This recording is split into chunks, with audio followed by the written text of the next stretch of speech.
Hello friends. Did you know nearly 80% of those who watch my videos aren't subscribed? If you enjoy these stories, please hit that subscribe button and leave a like. It really helps. Thank you for being here. By the way, where are you watching from? Let me know in the comments.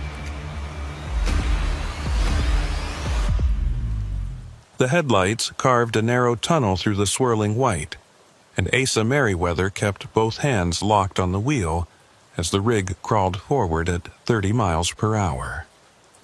He'd been hauling freight for 17 years, and he'd driven through snowstorms in 10 different states, but this one felt different. The flakes weren't falling so much as swarming, thick and wet, plastering the windshield faster than the wipers could clear them. The defroster roared at full blast, filling the cab with dry heat that smelled faintly of diesel and old coffee. Outside, the world had collapsed into a monochrome blur of darkness and motion. The route had seemed straightforward when he'd left the distribution center in Fargo that morning. A 12-hour haul west into Montana, skirting the northern edge of the Rockies, delivering industrial supplies to a mining operation near a town called Ashfall. The dispatcher had mentioned weather moving in, but the forecast hadn't looked serious. Light snow, maybe some wind. Nothing a seasoned driver couldn't handle.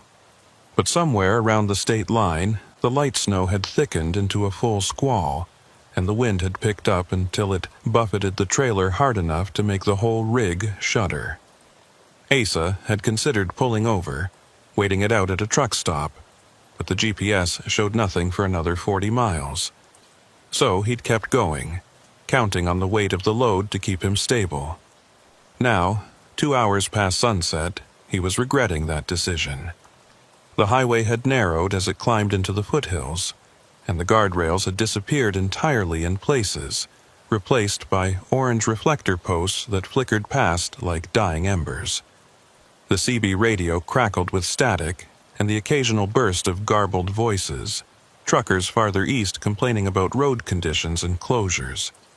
Asa had tried calling in twice, asking if anyone had recent intel on the pass ahead, but no one had answered. Either the storm was jamming the signal, or he was the only one dumb enough to be out here tonight. The road curved sharply to the left, and Asa downshifted, feeling the engine grind as the grade steepened. The tires found purchase on what felt like packed snow over asphalt, and the rig inched upward. He glanced at the fuel gauge, 3/4 full. Plenty to get him through as long as the road didn't close entirely. The dashboard clock read 9:47 p.m. If he could make it over the pass and down the other side, he'd hit Ashfall by midnight, maybe a little after. Unload in the morning, grab a hot meal, and get some sleep before heading back. The trees closed in on both sides. Tall pines weighted down with snow, their branches sagging like old shoulders. In the headlights, they looked almost skeletal, and the spaces between them were absolute black. Asa felt the familiar loneliness of the long haul settle over him, that strange mix of solitude and alertness that came with driving through the night. He'd always liked it in a way. No traffic, no distractions, just the hum of the engine and the rhythm of the road. But tonight, the loneliness felt heavier. The storm pressed in from all sides, muffling sound, swallowing distance. It was like driving through the inside of a cloud. He reached for the thermos wedged between the seats and took a sip of lukewarm coffee. Bitter and stale, but it helped. He was thinking about turning on the radio, finding some talk show or late-night music to fill the silence, when the CB crackled to life. "Bridge ahead, repeat, bridge ahead, conditions uncertain." The voice was male, roughened by static, and it cut out before finishing. Asa grabbed the handset, keyed it. "This is southbound 43, come back on that bridge warning. What's the location?" Silence, just the hiss of dead air. He tried again. "Anyone copy? Need confirmation on bridge conditions." Nothing. He hung the handset back on its clip and squinted through the windshield. The road ahead looked the same, a narrow ribbon of white curving upward into the dark. No signs, no markers, but if there was a bridge coming up, he needed to know about it. Bridges iced over faster than regular road, especially in a storm like this. And if it was an old one, narrow or poorly maintained, he might be in trouble. He checked the GPS. The screen showed the highway as a thin blue line, winding through a blank expanse of topographic green. No bridge marked, but that didn't mean much. Half the infrastructure out here was older than the satellites tracking it, built in the 30s and 40s when the mountain towns were logging hubs. Some of those old spans didn't even show up on modern maps. The grade leveled out slightly, and the trees thinned. Asa felt the wind hit the trailer broadside, a solid gust that pushed the rig a foot to the left. He corrected, easing off the throttle. The last thing he needed was to lose traction and slide into the ditch. He'd seen it happen to other drivers, good ones too, guys who'd been hauling twice as long as he had. One mistake, one patch of black ice, and you were done. The CB crackled again. This time, the voice was clearer, though still threaded with static. If you're heading west on Route 14, be advised, Meridian Bridge is down to 1 lane. Road crews got it blocked off for ice removal. You'll need to wait for clearance. Asa keyed the handset. Copy that. This is southbound 43. How long's the wait? A pause, then, depends on conditions. Could be 20 minutes, could be an hour. They're chipping ice off the deck. It's bad up there. Understood. Any alternate routes? Another pause, longer this time. Negative. Meridian's the only way through unless you want to backtrack 60 miles. Your call. Asa cursed under his breath. 60 miles back would put him hours behind schedule, and with the storm worsening, there was no guarantee the other route would be any better. He'd have to take his chances with the bridge. Copy. I'll take the wait. Thanks for the heads up. Stay safe out there, the voice said, and then the line went dead. Asa set the handset down and rubbed his eyes. His back ached from the tension of gripping the wheel, and his shoulders felt like they'd been clamped in a vise. He rolled his neck, heard it pop, and took another sip of coffee. Cold now, but it didn't matter. He needed the caffeine more than the warmth. The road ahead began to descend, and Asa felt the rig pick up speed. He tapped the brakes lightly, keeping the engine brake engaged. The tires hissed against the packed snow, and the trailer swayed slightly as the grade steepened. He could see the trees thinning further now, opening up into what looked like a valley. And then, through the swirling snow, he saw it. The bridge. It rose out of the darkness like a skeleton, all iron and rust, spanning a deep gorge that disappeared into the blackness below. The deck was narrow, barely wide enough for 2 lanes, and the railings were old-fashioned, just waist-high iron bars that looked like they'd snap if you breathed on them wrong.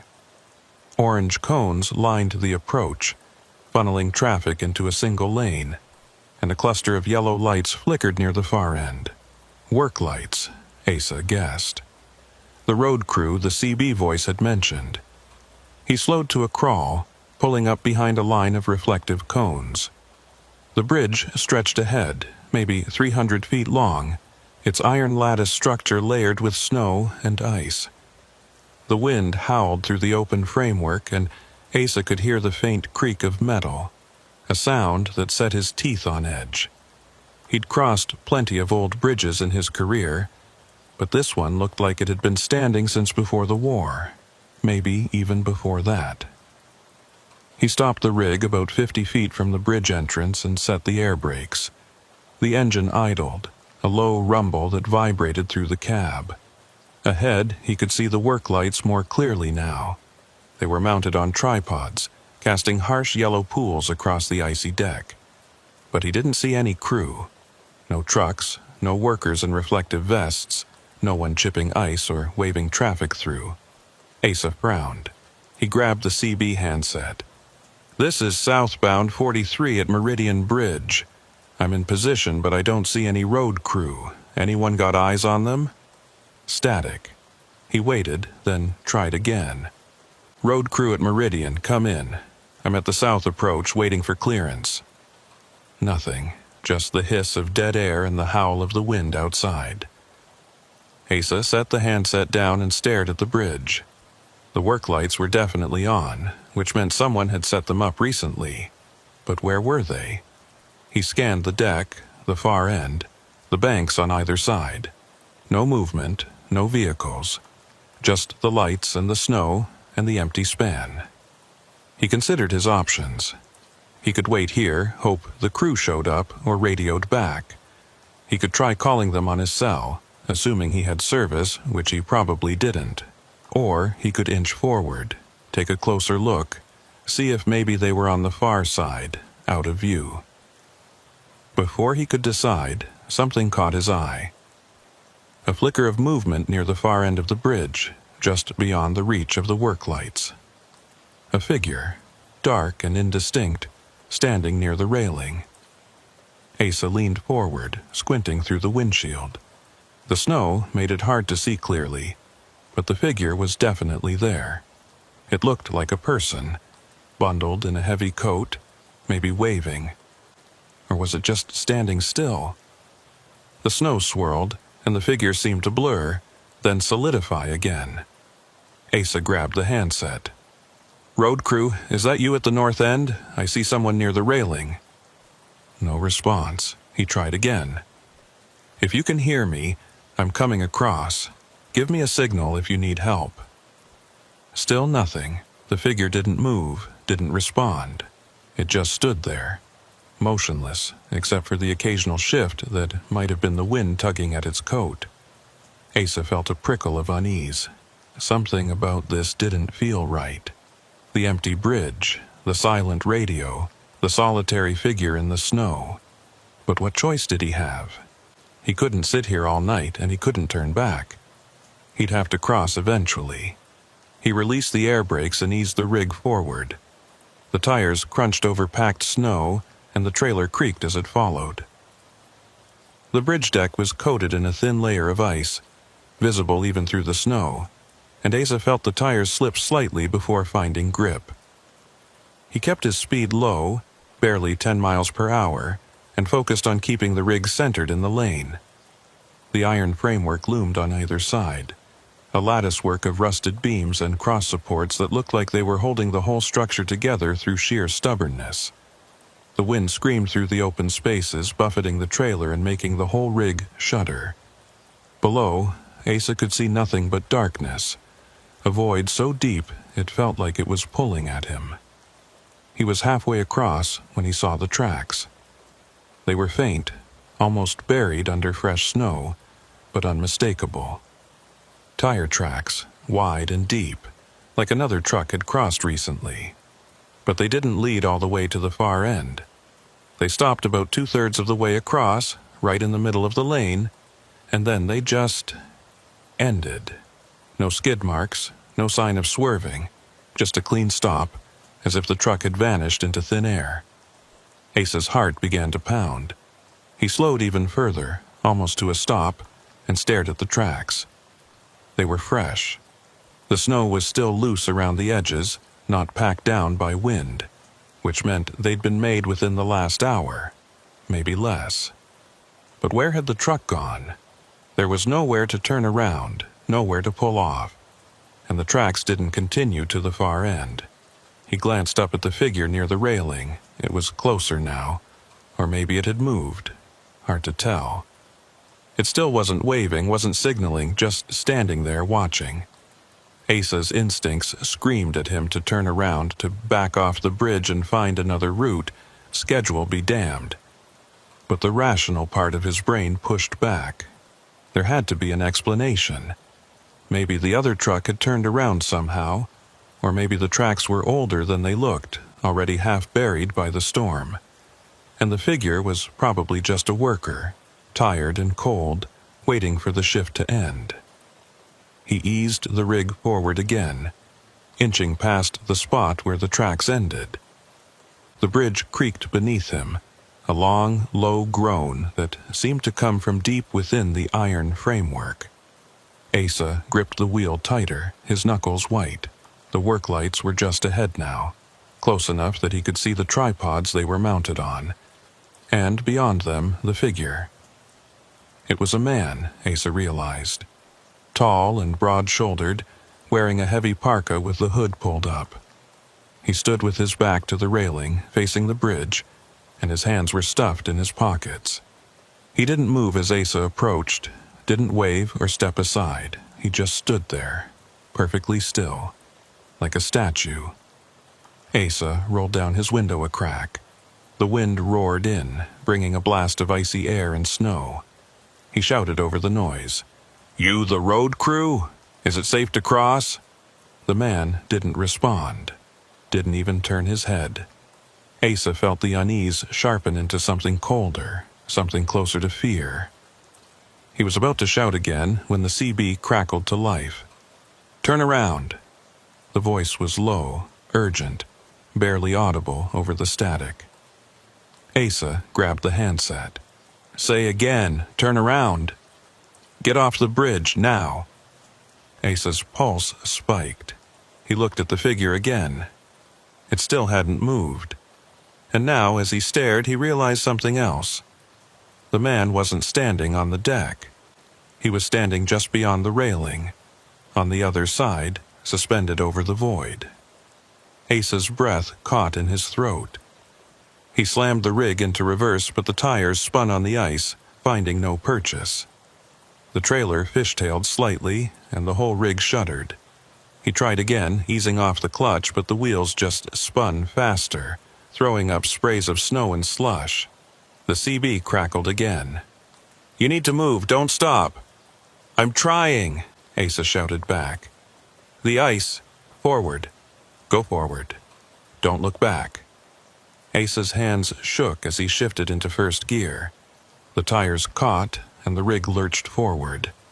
He didn't look at the figure as he passed, didn't let himself think about what he'd seen. He just focused on the road ahead, on the far end of the bridge, on getting off this goddamn span and back onto solid ground. The work lights flickered as he passed beneath them, and for a moment everything went dark. The headlights cut through the blackness, illuminating nothing but snow and iron. And then the lights flared back on, brighter than before, almost blinding. Asa reached the far end of the bridge and felt the tires hit solid asphalt. The rig rolled forward, off the deck and onto the road beyond. He didn't stop. He kept going, pushing the rig up to 40, then 50, until the bridge was a distant glow in his mirrors. It wasn't until he was a mile down the road that he realized the CB had gone silent. No static, no voices, just dead air. He tried keying the handset, but nothing happened. The radio was off. Asa pulled over at the first turnout he found, a wide patch of gravel beside the road. He killed the engine and sat in the cab, shaking. His breath came in short, ragged gasps, and his hands wouldn't stop trembling. He looked in the side mirror, back toward the bridge, but all he could see was darkness and snow. After a long moment, he picked up the handset and tried the radio again. This time, it crackled to life. Static, and then a voice, different from before, younger, calmer. "Bridge is now clear for westbound traffic. Repeat, Meridian Bridge is clear. Road crew has finished ice removal. Proceed with caution." Asa stared at the handset. The voice sounded like it was reading from a script, like an automated message. But he'd heard another voice earlier, someone warning him to turn around, someone who'd known he was on the bridge. He set the handset down and rubbed his face. Maybe he'd imagined it. Maybe the stress and the storm and the lack of sleep had gotten to him. Or maybe there was something else going on, something he didn't want to think about. He started the engine and pulled back onto the road. The storm was easing now, the snow thinning to light flurries. The trees on either side of the road looked normal, no longer skeletal and menacing. just trees. And ahead, the lights of Ashfall glowed faintly on the horizon. Asa drove in silence. The CB turned low, the only sound the hum of the engine and the hiss of tires on wet pavement. He didn't look back. He didn't want to see the bridge again, didn't want to think about the figure standing beyond the railing, or the tire tracks that ended in the middle of the span, or the voice that had told him to run. By the time he reached Ashfall, it was nearly midnight. He unloaded the cargo in the morning as planned, grabbed a hot meal at a diner on Main Street, and tried to sleep in a motel room that smelled of bleach and stale cigarettes. But every time he closed his eyes, he saw the bridge, the iron framework, the work lights, the figure in the snow, and he heard the voice on the CB. Don't stop. Don't look back. He never took that route again. Asa didn't sleep that night in Ashfall. He lay on the motel bed with his boots still on, staring at the water-stained ceiling tiles and listening to the radiator clank and hiss in the corner. Every time he closed his eyes, he saw the bridge. The figure standing beyond the railing. The tire tracks that ended in nothing. He tried to convince himself it was exhaustion, that the storm and the isolation had played tricks on his mind, but the explanation felt hollow. He'd been driving long enough to know the difference between fatigue and something real. At 5 a.m, he gave up on sleep entirely. He showered in lukewarm water that smelled faintly of sulfur, dressed in yesterday's clothes, and headed down to the diner across the street. The place was nearly empty, just a couple of locals nursing coffee at the counter, and a waitress who looked like she'd been working the graveyard shift for the past 20 years. Asa took a booth by the window and ordered eggs, toast, and coffee strong enough to strip paint. While he waited, he pulled out his phone and searched for information on Meridian Bridge. The cell service was spotty, but he managed to load a few results. Most of what he found was local history. Old newspaper articles about the bridge's construction in 1938, and a few mentions of routine maintenance over the decades. Nothing unusual. Nothing that explained what he'd seen. Then he found something else. A forum post from 3 years ago, buried in a trucker's message board he'd never heard of. The title read, Meridian Bridge. Anyone else had weird experiences? Asa clicked on it, his pulse quickening. The original poster, username RoadDog57, had written a short account. He'd been crossing Meridian Bridge on a winter night in 2019 when his CB had started picking up strange transmissions, voices warning him to turn around to get off the bridge. He'd ignored them, thinking it was interference from a nearby radio tower, but halfway across his engine had stalled. No reason, no warning. He'd sat there for 20 minutes, trying to restart it, while the wind howled through the iron framework and snow piled up on his windshield. When the engine finally caught, he'd floored it off the bridge and never looked back. The replies were mixed. A few people said they'd had similar experiences. Radios cutting out, engines stalling, the feeling of being watched. Others dismissed it as superstition, blamed it on old infrastructure and bad weather. But one reply stood out. It was from a user called Mountain Hauler, posted just 6 months ago. I know a guy who used to work road maintenance up there. He told me they stopped doing night shifts on Meridian after a crew went missing in the 80s. They found the truck the next morning, parked in the middle of the bridge, doors open, no one inside. The crew was never found. The state quietly changed the work schedule after that. No one talks about it, but the locals know. Asa set his phone down as the waitress brought his food. His appetite was gone, but he forced himself to eat. He needed fuel, needed to keep his mind sharp, because now he had a decision to make. He could head back the way he'd come, take the long route around the mountains and avoid Meridian Bridge entirely. Or he could push forward, take the same road out of Ashfall that every other trucker used, and cross that bridge again in daylight. The smart move was to go around. But the long route would add 6 hours to his trip, and he was already behind schedule. The dispatcher wouldn't be happy, and Asa couldn't afford to lose this contract. He'd been hauling for the same company for 5 years, and the pay was good, but they had a reputation for cutting drivers who couldn't keep up. He finished his coffee, paid the check, and walked back to the motel. The sky was beginning to lighten, a dull gray creeping over the mountains. The storm had passed, leaving behind a blanket of fresh snow that glittered in the streetlights. Asa climbed into his rig, started the engine, and sat for a long moment, hands on the wheel, staring at the road ahead. Finally, he made his choice. He'd cross the bridge again, in daylight. With the storm over and visibility clear, he'd be able to see everything, confirm that what he'd encountered the night before had been nothing more than shadows and exhaustion. He'd prove to himself that there was a rational explanation, and then he'd move on. He pulled out of the motel parking lot and headed east, retracing the route he'd taken the night before. The roads were clearer now, plowed and salted, and the rig moved easily through the mountain passes. The sun was rising behind him, casting long shadows across the snow-covered landscape. Everything looked different in the light. Normal. Safe. It took him an hour to reach the approach to Meridian Bridge.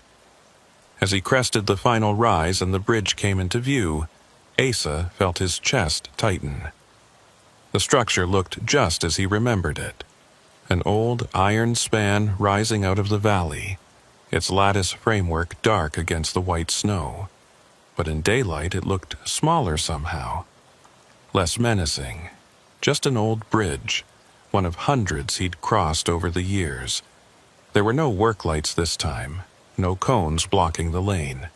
The road was open, and Asa could see clear across to the far side. No figure standing near the railing, no mysterious tire tracks, just an empty bridge waiting to be crossed. He slowed as he approached, scanning the deck for any sign of what he'd seen the night before. The ice had been scraped away, leaving patches of bare metal and asphalt. The railings were intact, waist-high and solid, nothing beyond them but empty air and the gorge below. Asa eased the rig onto the bridge, keeping his speed low, and focused on the road ahead. The wind was calmer now, just a light breeze that barely moved the snow on the railings.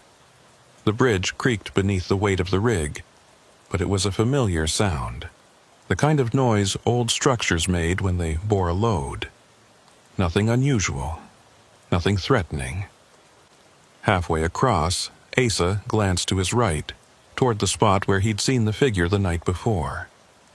The railing was empty.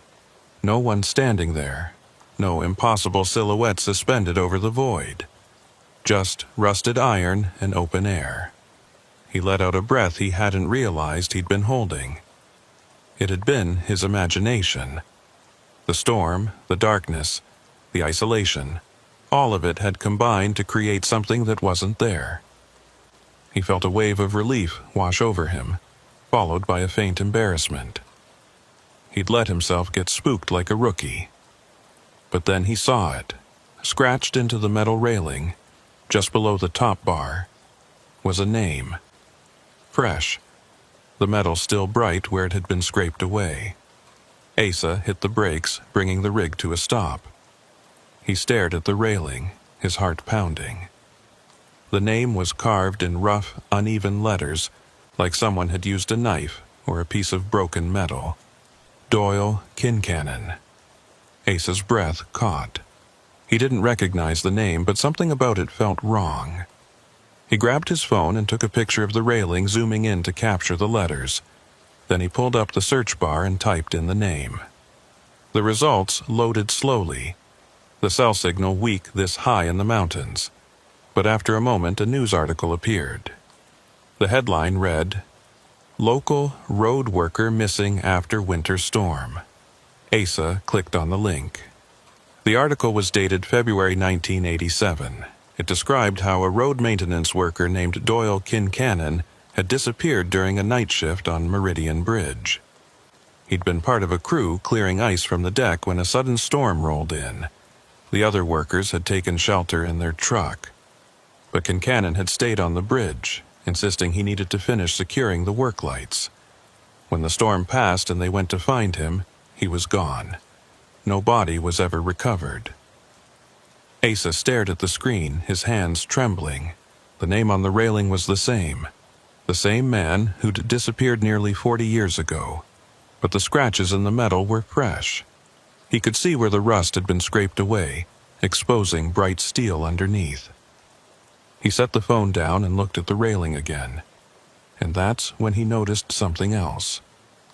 Below the name, almost hidden in the shadow of the lower bar, were more scratches. Not words, but numbers. A date, 02/14/1987. The night Doyle Kincannon disappeared. Asa felt a chill run down his spine. He glanced in the mirror, half expecting to see the figure from the night before standing behind the rig. But the bridge was empty. No one there but him. He was about to release the brakes and keep moving when the CB crackled to life. "You shouldn't have stopped." The voice was the same one he'd heard the night before, low and urgent, roughened by static. Asa grabbed the handset, his pulse spiking. "Who is this? Identify yourself." No response, just the hiss of dead air. Then the voice came again, quieter this time. "Get off the bridge while you still can." Asa's hands moved on instinct. He shifted into gear, released the brakes, and pressed down on the accelerator. The tires spun for a moment on the icy deck, then caught. The rig lurched forward, and Asa focused on the far end of the bridge, refusing to look at the railing again.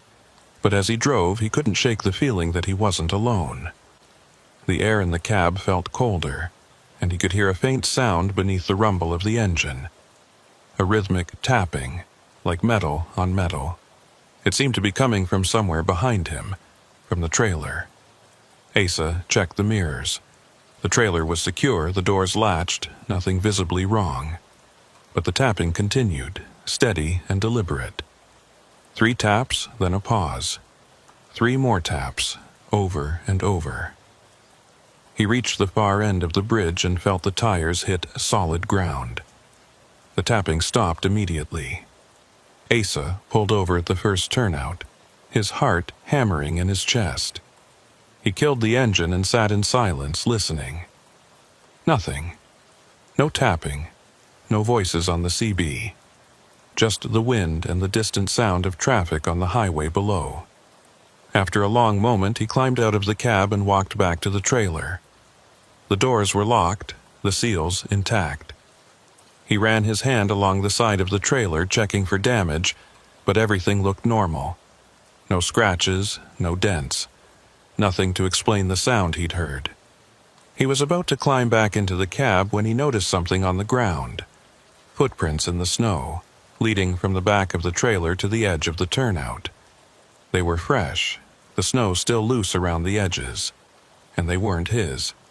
The prints were too small, the tread pattern different from his boots. Asa followed the prints with his eyes. They led to the edge of the turnout, then stopped at the guardrail. Beyond the rail was a steep drop, a rocky slope covered in snow and ice. There was no way down, no path, just a sheer drop into the valley below. He looked back at the prints, then at the trailer. Someone had been standing there right next to his rig. But when? He'd been driving for the past 5 minutes, and before that, he'd been stopped on the bridge. No one could have approached without him seeing, unless they'd been there all along. Asa felt his stomach twist. He scanned the area, looking for any sign of movement, but the turnout was deserted. Just him, the rig, and the footprints leading to nowhere. He climbed back into the cab, locked the doors, and started the engine. He didn't wait. He pulled back onto the road and kept driving, pushing the rig faster than he should have on the icy pavement. He needed distance, needed to put as many miles as possible between himself and that bridge. It wasn't until he was an hour down the road, safely in the next valley that he allowed himself to think about what had happened. The name on the railing, the date, the voice on the CB, the footprints.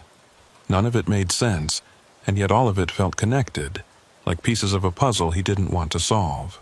He pulled into a truck stop just before noon, parked in a spot near the building where he could see the entrance, and went inside. The place was busy, filled with drivers grabbing lunch and restocking supplies. Asa ordered a sandwich and sat at a corner table, his back to the wall, and pulled out his phone. He searched for more information on Doyle Kincannon, but there wasn't much beyond the original article. A few mentions in local history forums, a brief obituary that listed him as presumed deceased. No follow-up stories, no updates. Just a man who'd disappeared on a winter night and was never found. Asa set the phone down and rubbed his face. He wanted to believe there was a rational explanation. Maybe someone had carved the name on the railing as a memorial, and the scratches just looked fresh because the weather had worn away the rust. Maybe the voice on the CB had been another driver, someone playing a prank or trying to warn him about road conditions. Maybe the footprints had been his own, and he'd just forgotten making them. But deep down, he knew none of that was true. He finished his sandwich without tasting it, paid the check, and walked back to the rig. Before climbing in, he did another walk-around, checking the trailer, the tires, the undercarriage. Everything looked normal. But when he reached the passenger side, he stopped. There, on the side mirror, was a thin layer of frost. Not unusual in itself. The temperature was still below freezing. But the frost had formed in a pattern. Letters traced in the ice as if someone had drawn them with a finger. Turn back. Asa stared at the mirror, his breath visible in the cold air. The letters were clear, unmistakable, and they were fresh. The frost around them was still loose, not yet hardened by the wind. He looked around the parking lot. Dozens of trucks, drivers coming and going, but no one near his rig. No one who could have written the message. He reached out and wiped the frost away with his glove, erasing the letters. Then he climbed into the cab, started the engine, and pulled out of the lot. He didn't look back.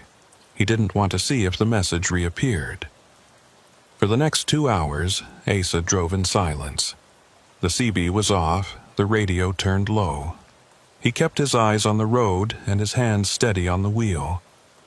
The landscape gradually flattened as he descended from the mountains, the snow giving way to rain and then to clear skies. By mid-afternoon, he was back in familiar territory, the kind of open highway where you could see for miles in every direction. But the unease didn't leave. It sat in his chest like a stone, heavy and cold.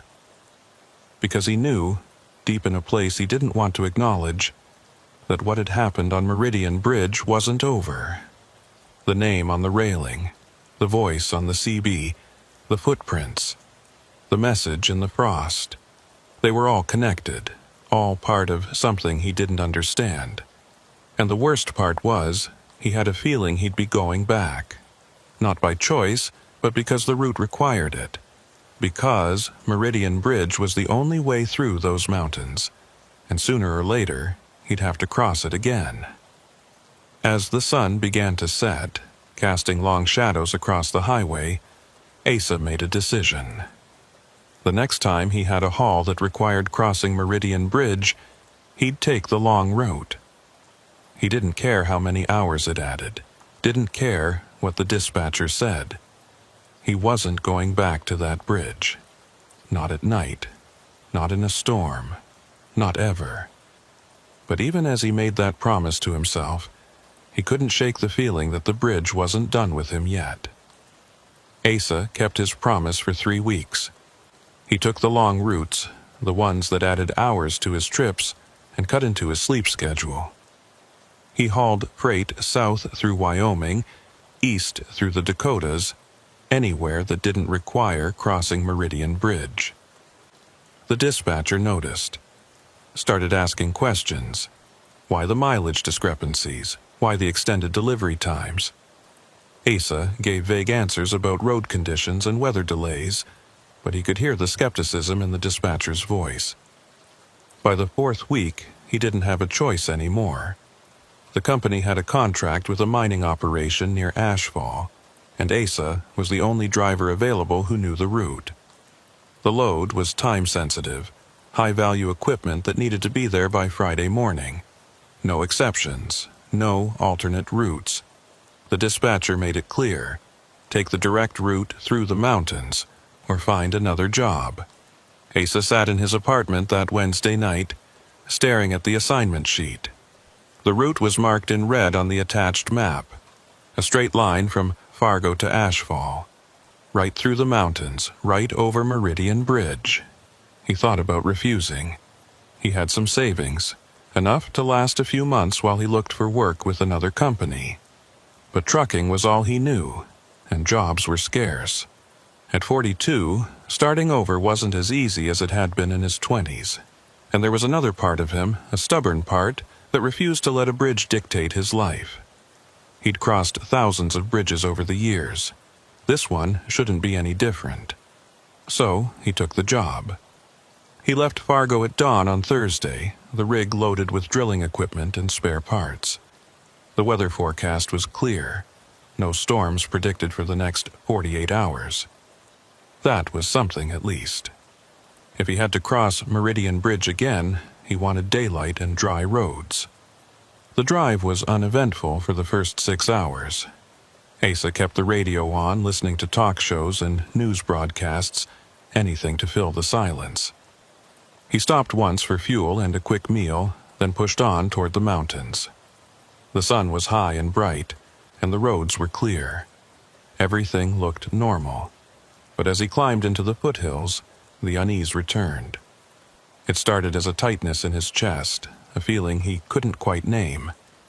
The landscape looked the same as always, pine trees and snow-covered slopes, but something felt off. The air seemed thicker, the light dimmer, even though the sky was cloudless. Asa tried to shake it off. He was just nervous, he told himself. Nervous about crossing the bridge again. It was natural. Anyone would feel the same after what he'd experienced. But the feeling didn't go away. It grew stronger as he climbed higher, until his hands were clammy on the wheel and his heart was beating too fast. He turned off the radio, needing silence to focus, and that's when he heard it. A voice, faint and distant, like someone calling from far away. He couldn't make out the words, but the tone was unmistakable. Urgent warning. Asa glanced at the CB.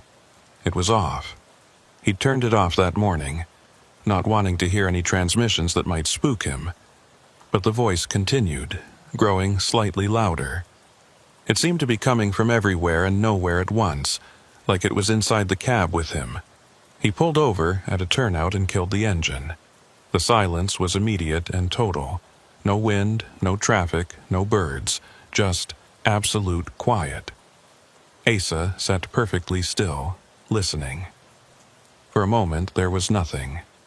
Then the voice came again, clearer this time. Don't cross at night. Asa's blood ran cold.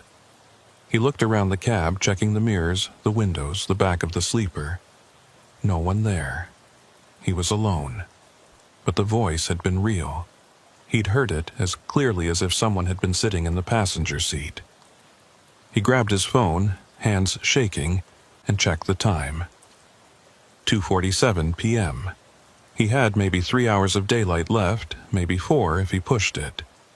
If he kept moving at a steady pace, he could reach the bridge before sunset, cross it in daylight, like he'd planned. He started the engine and pulled back onto the road. The unease was still there, but so was his determination. He was going to cross that bridge, prove to himself once and for all that there was nothing to fear, and then he was going to finish this job and never take this route again. The road narrowed as he climbed higher, and the trees closed in on both sides. Asa kept his speed steady, his eyes on the road ahead. He passed the spot where he'd first heard the CB warning weeks ago, the place where the storm had started. Today, the sky was clear. No snow, no wind, just cold mountain air and the steady hum of the engine. He was 10 miles from the bridge when he saw the vehicle ahead. A pickup truck, old and battered, parked on the shoulder with its hood up. Asa slowed as he approached, scanning for any sign of the driver. The truck looked abandoned, no one standing nearby, no footprints in the snow around it. As he passed, he glanced in the side mirror. The truck was still there, hood up, looking like it had been sitting for hours. But something caught his eye. Movement inside the cab. A figure, sitting in the driver's seat, perfectly still. Asa hit the brakes. The rig slowed to a crawl, and he stared at the mirror. The figure hadn't moved. It just sat there, facing forward, hands on the wheel. From this distance, Asa couldn't make out any details, just a dark silhouette against the pale interior of the truck. He should keep going. Every instinct told him to keep going, but he couldn't shake the image of that figure, sitting motionless in a truck that looked broken down. What if someone needed help? What if they were injured or worse? Asa cursed under his breath and pulled over. He set the air brakes and climbed out of the cab, his boots crunching in the snow. The air was cold and still, and his breath fogged in front of his face. He walked back toward the pickup, moving slowly, keeping his eyes on the cab. As he got closer, he could see the figure more clearly.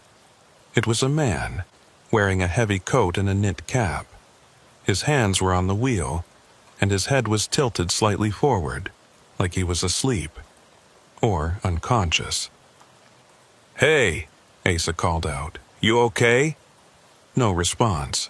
The man didn't move, didn't turn his head. Asa stepped closer, close enough to see through the windshield. And that's when he saw the man's face.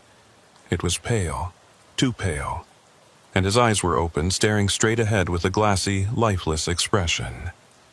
Asa felt his stomach drop. He reached for the door handle, then hesitated. Something about this felt wrong. The truck, the man, the timing. It was too convenient, too perfectly placed. He stepped back and pulled out his phone. No signal, of course not. He was too high in the mountains, too far from any cell tower. He looked back at the pickup. The man still hadn't moved. Asa made a decision. He'd drive to the next town, call the police, and let them handle it. He wasn't equipped to deal with this, and he couldn't afford to get delayed. He turned and started walking back toward his rig. That's when he heard the door. A metallic creak, the sound of hinges that hadn't been oiled in years.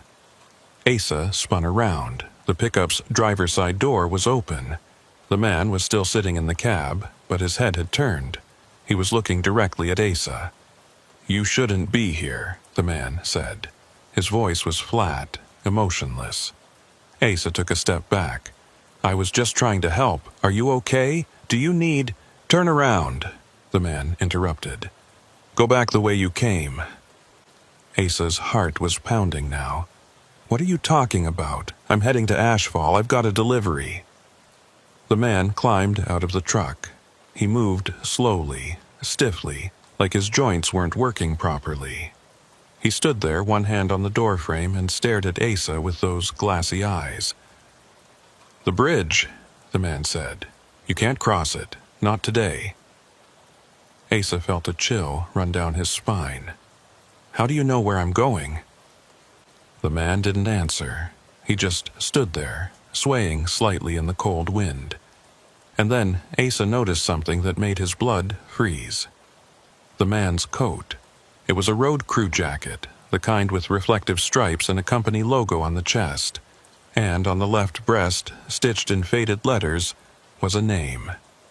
D. Kincannon. Asa took another step back, his mind racing. It wasn't possible. Doyle Kincannon had disappeared in 1987, nearly 40 years ago.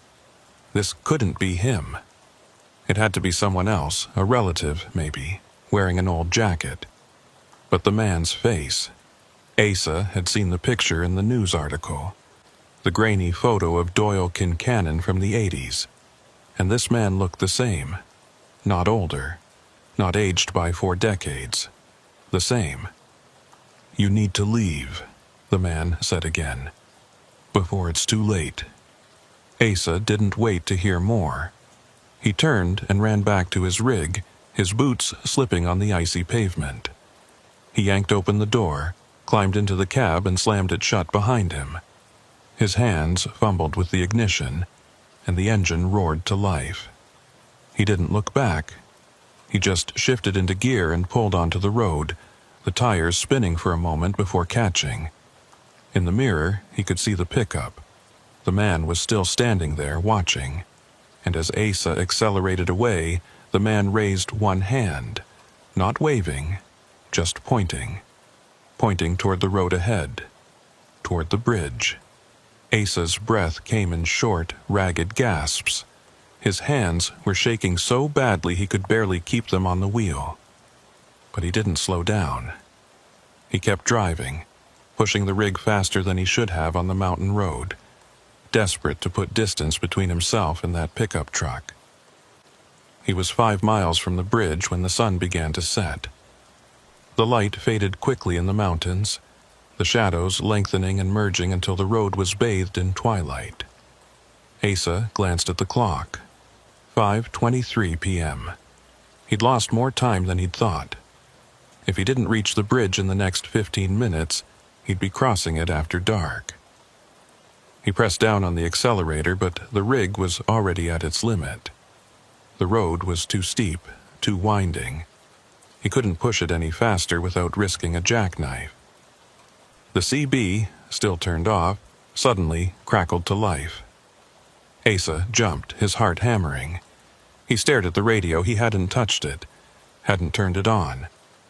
But the speaker was hissing with static, and beneath the noise he could hear a voice. The same voice he'd heard before, low and urgent. "Don't cross at night." Asa grabbed the handset even though he knew it was pointless. "Who is this? What do you want?" The static grew louder, and the voice fragmented into broken syllables. "Not safe. Turn. Wait for light. I can't turn around," Asa shouted into the handset. "I have a job. I have to cross that bridge." The static cut out, leaving only silence. Then a different voice came through. Clearer this time. Familiar. "Asa." He froze. No one on the CB should know his name. He hadn't identified himself, hadn't given his call sign. But the voice had said his name as clearly as if someone were sitting next to him. "Asa, listen to me. You need to stop. You need to wait." "Who is this?" Asa demanded, his voice shaking. "Someone who tried to cross at night, someone who didn't make it." Asa felt the cab grow colder.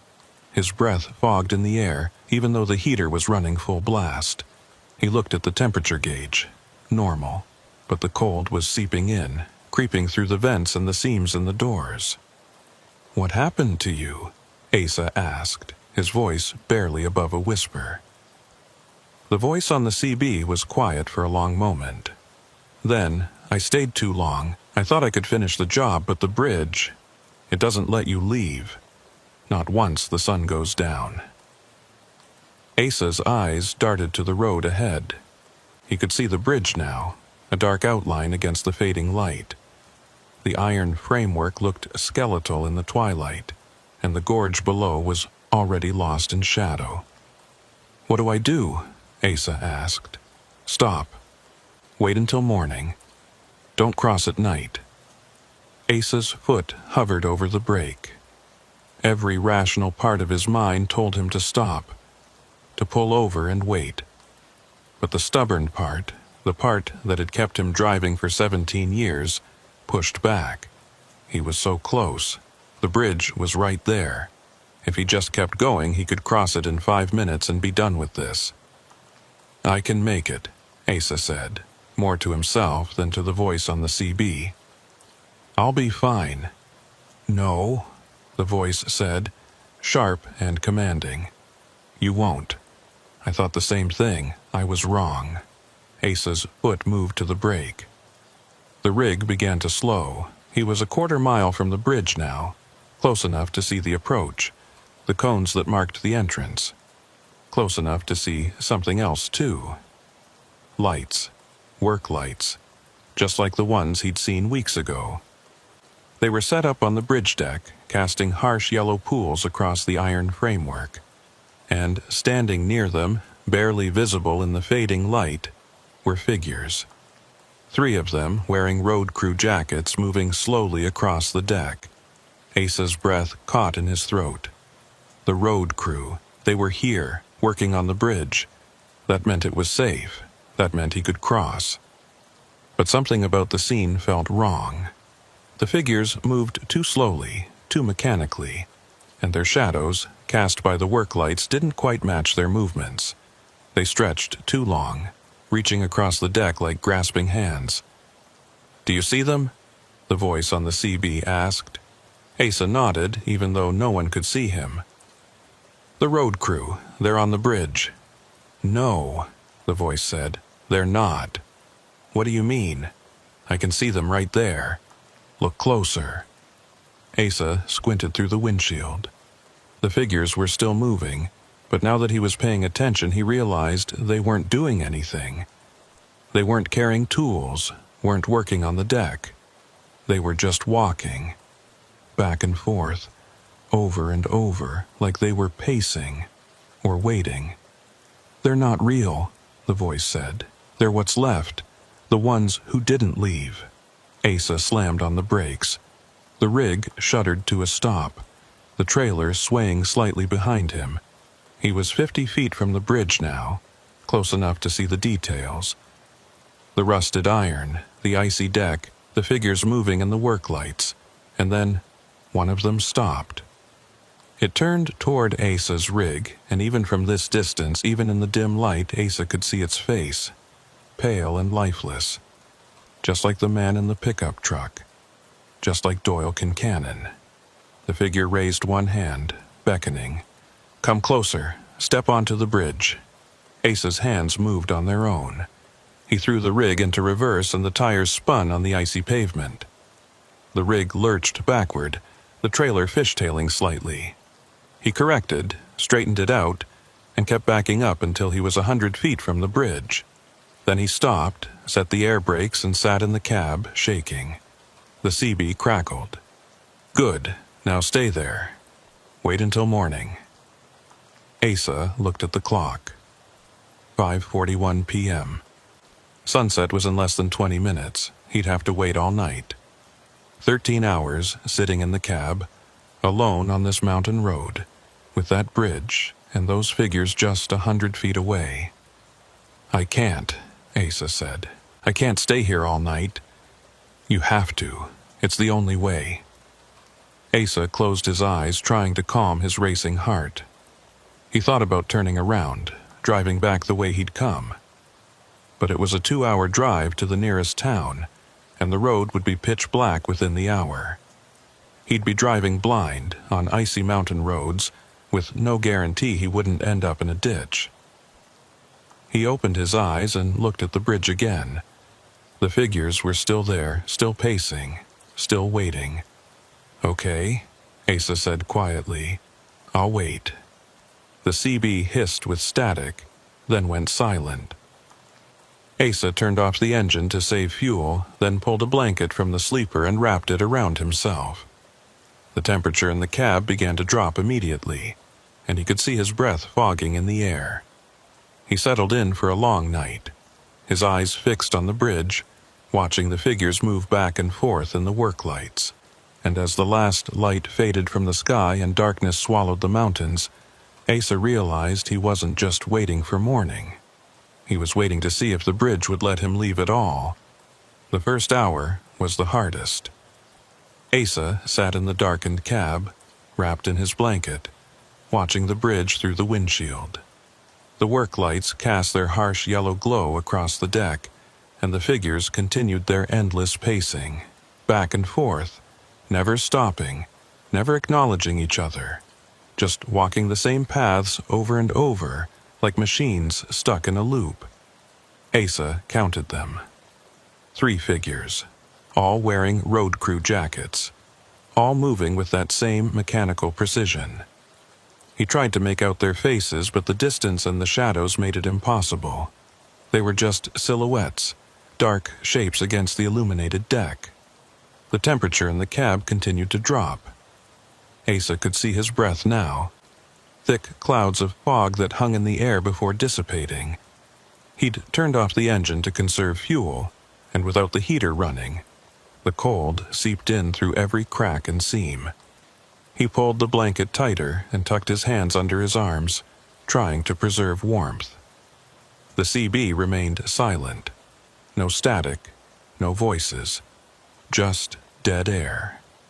Asa had left it on, hoping the voice that had warned him would come back, give him some guidance, tell him what to expect. But there was nothing. He was alone with the darkness and the bridge and the figures that wouldn't stop moving. At some point during the second hour, Asa noticed something new. The figures weren't just pacing anymore. They were gathering. All 3 of them had stopped at the center of the bridge, standing in a loose cluster near the spot where the tire tracks had ended weeks ago. They stood perfectly still, facing Asa's rig, watching him. Asa felt his heart rate spike. He told himself it was a trick of the light, that they weren't actually looking at him. They were too far away to see into the cab, but he couldn't shake the feeling that they knew exactly where he was, that they were waiting for him to make a move. He checked his phone. Still no signal. The battery was at 60%. He turned it off to save power and set it on the dashboard. Then he reached into the sleeper and pulled out a flashlight, testing it. The beam was strong and steady. It made him feel slightly better, having something he could control, something that could push back the darkness if he needed it. The third hour brought a new sound. It started as a faint creaking, like metal under stress, and at first, Asa thought it was just the bridge settling. Old structures made noise, especially in the cold, but the sound grew louder, more rhythmic. It was coming from the bridge, but it wasn't the random groaning of stressed iron. It was deliberate, measured. Footsteps. Asa sat up straighter, his eyes locked on the bridge. The 3 figures were still standing at the center, motionless. But the sound of footsteps continued, growing closer. Someone was walking on the bridge deck, moving from the far end toward Asa's position. He grabbed the flashlight and pointed it toward the bridge, but the beam didn't reach far enough. The work lights were too bright, creating a wall of glare that his flashlight couldn't penetrate. He could hear the footsteps clearly now, heavy boots on metal, the sound echoing through the gorge below. And then he saw it. A 4th figure, emerging from the darkness beyond the work lights. It walked slowly, steadily, moving with more purpose than the other 3. As it entered the pool of light, Asa could see it was wearing the same road crew jacket. But unlike the others, this one was looking down, watching its own feet as it walked. The figure stopped at the edge of the lit area, about 50 feet from Asa's rig. It stood there for a long moment, swaying slightly. Then it raised its head and looked directly at the cab. Asa's breath caught.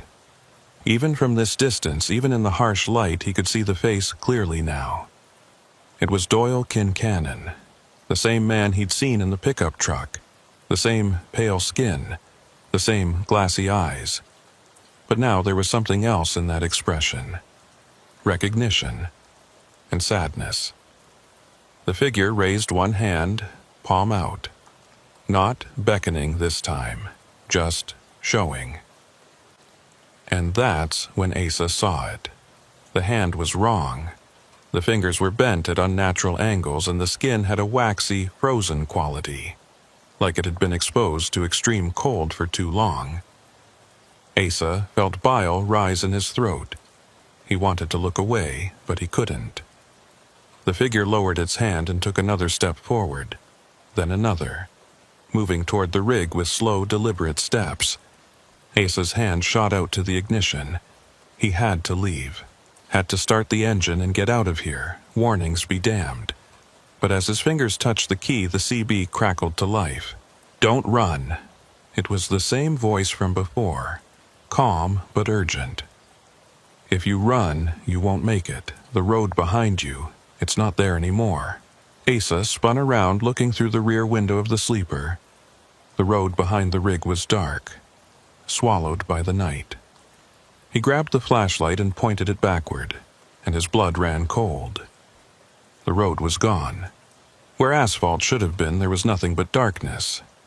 Not shadow, not night. Just void. Like someone had erased everything beyond a certain point, leaving only the small circle of ground where his rig sat. "What the hell is this?" Asa whispered. "The bridge," the CB voice said. "It changes things, warps them. Once the sun goes down, the rules are different." Asa turned back to the windshield. The figure was closer now, maybe 30 feet away. It had stopped walking and was just standing there, watching. The other 3 figures at the center of the bridge hadn't moved. "What do they want?" Asa asked. "To warn you. To show you what happens if you cross." "But I didn't cross. I stopped. I'm waiting, just like you said. And that's why you still have a chance. But you need to understand something, Asa. This bridge, it's hungry. It's been hungry since it was built. They used prison labor to construct it in the 30s. 3 men died during construction, fell into the gorge, and their bodies were never recovered. The bridge was finished on schedule, dedicated on time, and everyone forgot about them." Asa stared at the figure in the road crew jacket. Doyle Kincannon fell too, in 1987. He didn't fall. He stayed too long. Tried to finish his shift after dark. The bridge took him, same as it took the others. And now they're all part of it. Trapped in that night, walking the same paths, trying to warn people like you. "How do you know all this?" Asa asked, his voice shaking. The CB was silent for a moment, then, "Because I'm one of them." Asa felt the temperature drop even further. Frost was forming on the inside of the windshield now, creeping across the glass in delicate patterns. He wiped it away with his sleeve, but it came back immediately. "My name was Ren Dalrymple," the voice continued. "I was a truck driver, just like you. Came through here on a February night in 2003. I thought I could make it across before the storm hit. I was wrong." Asa's throat tightened. "What happened?" "I made it halfway across. Then the engine stalled. I couldn't restart it. I sat there for 3 hours, waiting for help. But no help came. The cold got worse. I tried to climb out, tried to walk, but my legs wouldn't work. By the time the sun came up, I was gone." "But your voice," Asa said. "You're talking to me now. This is what's left. A warning, a loop. I've been trying to help people for 20 years. Some listen. Most don't." Asa looked at the figure in the road. Doyle Kincannon was still standing there, motionless. Is he trying to help too? In his own way, they all are. But they can't speak, can't use the radio. All they can do is show you what happened to them. Hope you're smart enough to understand. The figure in the road took another step forward. It was close enough now that Asa could see the details of the jacket. The name stitched on the chest, the ice crystals forming on the fabric. And he could see something else. The figure's eyes weren't glassy because of death. They were frozen. Literally frozen, ice coating the surface like a thin film. "What do I do?" Asa asked quietly. "Wait. When the sun rises, the bridge will release its hold. The road behind you will come back. The figures will fade. You'll be able to cross safely, but you can't leave the rig, you can't step onto the ground, and you absolutely cannot step onto the bridge." "Why?" Because the moment your feet touch that deck, you become part of it. The bridge will claim you, same as it claimed us, and you'll spend eternity trying to warn the next person. Asa felt tears sting his eyes. He wiped them away angrily. How long until sunrise? 7 hours, maybe 8. 7 hours. Asa looked at the fuel gauge. He'd burned through a quarter tank just getting here. He had enough to idle the engine for maybe 2 hours, keep the heater running, keep the cold at bay. After that, he'd be running on empty. He'd have to sit in the freezing cab with no heat, no light, just the blanket and his own body heat. I don't know if I can make it that long, Asa said. You can. You're stronger than you think. And you have something we didn't have. What's that? A warning. You know what's waiting for you. You can prepare. We went in blind. Asa took a shaky breath and nodded, even though no one could see him. He reached for the ignition and started the engine. The heater roared to life, blowing warm air into the cab. He'd run it for an hour, get the temperature up, then shut it down to conserve fuel. Repeat as needed. He could do this. The figure in the road took one more step forward, then stopped. It was close enough now that Asa could have opened the door and touched it. But he didn't. He just sat there, watching, as the figure slowly raised its hand again. This time, it wasn't showing Asa its frozen fingers. It was pointing, not at the bridge, not at the rig, but at Asa himself. The meaning was clear. This could be you. This will be you, if you're not careful. Asa nodded slowly, acknowledging the warning. The figure lowered its hand and began to walk backward, retracing its steps toward the bridge. It moved slowly, never turning around, just backing away until it merged with the shadows at the edge of the work lights. The CB crackled. Good. Now settle in. It's going to be a long night. Wren Dalrymple's voice faded, replaced by static. Asa turned the volume down and leaned back in his seat, the blanket wrapped around him. The heater was working, pushing back the cold, but he could still see his breath. The frost on the windshield had stopped spreading, but it hadn't receded. He spent the next hour trying to stay warm and awake. He did exercises in the cab, flexing his muscles, moving his arms and legs to keep the blood flowing. He ate a granola bar from his stash in the sleeper, washing it down with cold water. He checked his phone every 15 minutes hoping for a signal, but there was nothing. At the end of the hour, he shut down the engine. The silence was immediate and oppressive. The heater fan wound down, and the warmth began to dissipate. Asa pulled the blanket tighter and tucked his chin into his chest, trying to preserve heat. The cold came back fast. Within 30 minutes, the cab felt like a freezer. Asa's fingers and toes were numb, and his face ached from the frigid air. He knew he couldn't last 7 more hours like this. He'd have to start the engine again soon. But before he could reach for the ignition, he heard something new. A tapping sound. Soft and rhythmic. 3 taps, pause, 3 taps. The same pattern he'd heard weeks ago, coming from the trailer. Asa froze. The tapping was coming from outside the cab, from the passenger door. He turned his head slowly, afraid of what he might see. There was a face pressed against the window. Pale and frozen, eyes glassy, mouth open in a silent scream. It was one of the figures from the bridge. It had left the deck and crossed the distance to the rig without making a sound. Asa's heart hammered in his chest. He wanted to scream, wanted to start the engine and drive, but Wren's words echoed in his mind. Don't run. If you run, you won't make it. The face at the window stared at him for a long moment. Then the tapping came again. 3 times. Pause. 3 times. The figure was trying to communicate, trying to tell him something. Asa forced himself to breathe slowly, to think. 3 taps. What could it mean? He looked at the clock. 11:47 p.m. 3 hours since he'd stopped. That left roughly 5 hours until dawn. The figure tapped again, 3 times.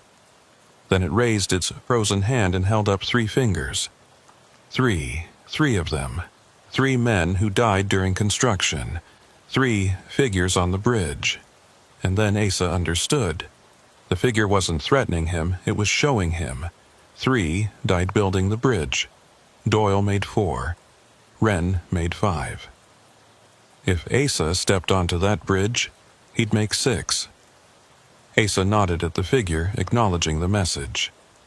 The face at the window stared at him for a moment longer, then slowly withdrew. Asa heard footsteps crunching in the snow, moving away from the rig. He looked through the windshield and saw the figure walking back towards the bridge, its movement slow and deliberate. The CB crackled softly. "They're trying to help. They don't want you to join them." "I know," Asa whispered. "I understand." "Good. Now stay strong. Dawn is coming." Asa restarted the engine and ran the heater for another hour. Then he shut it down again and endured the cold. He repeated this pattern 3 more times, cycling between warmth and freezing, between alertness and the edge of hypothermic drowsiness. His fuel gauge dropped steadily, the needle creeping toward empty. By 4:30 a.m., he was running on fumes. The last time he'd started the engine, it had coughed and sputtered before catching. He knew he wouldn't be able to start it again. From here on out, he was on his own. Just the blanket, the cold, and the darkness. He sat in the freezing cab, shivering violently, watching the bridge through the frosted windshield. The work lights were still on, the figures still pacing. But something was different now. The light in the east had changed. It was no longer pure black. There was a faint gray tinge to the horizon, barely perceptible but definitely there. Dawn was coming. Asa held on, his teeth chattering, his body racked with shivers. He kept his eyes on that horizon, watching the gray slowly lighten to pale blue. The stars began to fade. The work lights on the bridge seemed to dim. At 5:52 a.m., the sun broke over the mountains. The first rays of light spilled across the valley, touching the tops of the trees, painting the snow with gold. Asa felt warmth on his face, real warmth, and he wanted to cry with relief. He looked at the bridge. The work lights were off now. The figures were gone. The deck was empty, just rusted iron and ice, exactly as it had been when he'd crossed it in daylight weeks ago. And when he looked in the rear mirror, the road was back, solid asphalt stretching behind him into the distance. The CB crackled one last time. "You made it, now go. Cross while you can, and don't look back." Asa didn't need to be told twice. He turned the key, praying the engine would start. It coughed, sputtered, then roared to life on the last drops of fuel in the tank. Asa shifted into gear and drove forward onto the bridge. The crossing took less than a minute. The deck was solid, the ice minimal. The iron framework looked old, but stable. There were no figures, no voices, no warnings. Just an ordinary bridge on an ordinary morning. When Asa reached the far side and felt the tires hit solid ground, he let out a breath he hadn't realized he'd been holding. He drove for another 2 miles until he found a gas station at the edge of a small town. He pulled in, filled the tank, and sat in the cab for a long time, just breathing. He never told anyone what happened that night. Who would believe him? A haunted bridge, frozen figures, warnings from the dead. It sounded insane even to him, and he'd lived through it. But he kept the picture on his phone, the one he'd taken of the railing, with Doyle Kincannon's name scratched into the metal. And sometimes, late at night when he couldn't sleep, he'd pull it up and stare at it, remembering. He never crossed Meridian Bridge again. He took the long route, every single time, no matter what the dispatcher said. And when other drivers asked him about it, asked why he avoided that particular stretch of highway, he'd just shake his head and change the subject. Some bridges, he learned, aren't meant to be crossed after dark. Some bridges demand a price for passage. And some bridges never forget the people they've claimed. Asa Merriweather was lucky. He'd been warned. He'd listened, and he'd survived. But every time he drove past that exit, the one that led up into the mountains toward Meridian Bridge, he'd slow down and look. And sometimes, just sometimes, he thought he could see lights in the distance. Yellow work lights, flickering through the trees. And he'd press down on the accelerator and keep driving, leaving the bridge and its frozen guardians behind in the darkness where they belonged. The weather report had called for light flurries, maybe an inch of accumulation by morning. Nothing Orrin Kepler hadn't driven through 100 times before. He'd been hauling freight across the upper Midwest for 12 years, and he knew the lake effect systems that rolled off Superior like he knew the gears in his transmission. They were unpredictable, sure, but manageable if you kept your head and didn't push your luck. He'd left Duluth at 4 in the afternoon with a load of machine parts destined for a manufacturing plant in Sault Ste. Marie. The route took him along the south shore of Lake Superior, a stretch of highway that hugged the coastline and offered spectacular views when the weather was clear. Today, the lake was invisible, hidden behind a wall of gray clouds that pressed down from the north. The air had that heavy, wet quality that promised snow, and Orrin could smell it through the cab's ventilation system, cold and metallic. By 6 o'clock, the flurries had started. Thin and sparse at first, just enough to dust the windshield between wiper passes. Orrin kept his speed steady at 55, the rig moving smoothly along the 2-lane highway. Traffic was light, just a few cars heading in the opposite direction, their headlights cutting brief holes in the gathering dusk. The radio played classic rock at low volume, and Orrin hummed along absently, his mind already planning the route for tomorrow's return trip. The snow began to thicken around 7. The flurries turned to steady fall, and visibility dropped from a quarter mile to maybe 500 feet. Orrin slowed to 45, then 40, his eyes scanning the road ahead for brake lights or reflectors. The highway had narrowed, the shoulders disappearing under accumulating snow, and the center line was already buried. He was navigating by feel now, by the slight rise of the road surface and the dark shapes of trees on either side. He'd driven this route enough times to know the landmarks. The gas station at mile marker 47, the scenic overlook at 62, and at mile 79, the Portage Bridge, a massive lift span that crossed the mouth of a narrow bay connecting 2 sections of the lake. The bridge was old, built in the 50s, and it still operated on a manual system. A bridge tender sat in a small control house at the center span, raising and lowering the deck to allow boat traffic to pass underneath. Orrin had crossed it dozens of times, usually without incident. But tonight, as he approached the bridge, something felt different. The snow was coming down heavier now, thick, wet flakes that stuck to everything and turned the world into a blur of white and gray. The wind had picked up too, gusting hard enough to rock the trailer and send snow swirling across the road in ghostly spirals. He slowed to 30 as he crested the hill that led down to the bridge approach. Through the snow, he could make out the dark shape of the span, a long, flat structure rising slightly as it crossed the water. The control house sat at the midpoint, a small square building with yellow windows that glowed faintly in the storm. Red signal lights marked the corners of the bridge, but they looked dim, almost obscured by the falling snow. As Orrin descended toward the approach, he noticed something odd. The barrier gates were down. The red and white striped arms stretched across both lanes, blocking access to the bridge. Warning lights flashed in sequence, the same pattern used when the bridge was raised for boat traffic. Orrin frowned. It was late November, well past the shipping season. The lake should be empty, no boats moving, no reason to raise the bridge. He slowed to a crawl and pulled up to the barrier, setting his air brakes. Through the windshield, he could see the bridge deck beyond the gates. It looked normal, level, and solid, not raised. So why were the barriers down? He grabbed the CB handset and keyed it.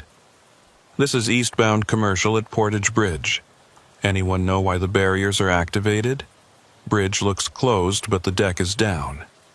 Static hissed through the speaker. He tried again. "Portage Bridge Control. This is eastbound commercial requesting status. Do you copy?" More static. Then a voice, faint and crackling, barely audible over the interference. "Wait for clearance. Deck needs." The transmission cut out. Oren adjusted the squelch, trying to clean up the signal, but the voice didn't return. He set the handset down and stared at the barrier. He could see the control house clearly now, maybe 200 feet away. The windows were lit, and he thought he could see movement inside, a shadow passing across the glass. He considered his options. He could wait here, hope the bridge tender came out to explain the situation. Or he could try calling on his cell phone, see if he could get through to someone. He pulled out his phone and checked the screen. 1 bar of signal, flickering between 1 and 0. He dialed the number for the State Highway Department's road condition hotline, but the call dropped before it connected. Oren cursed under his breath and set the phone aside. He was about to try the CB again when he saw headlights in his mirror. A vehicle was approaching from behind, moving slowly through the snow. As it got closer, Oren could see it was a county sheriff's cruiser, its light bar dark, but its headlights cutting through the storm. The cruiser pulled up alongside Oren's cab and stopped. The driver's window rolled down, and Oren rolled down his own window, letting in a blast of cold air and snow. The deputy was young, maybe late 20s, with a serious face and sharp eyes. He leaned toward his window and raised his voice over the wind. "You been here long?" "Just pulled up," Oren shouted back. "Barriers are down, but the deck looks level. Can't raise anyone on the radio."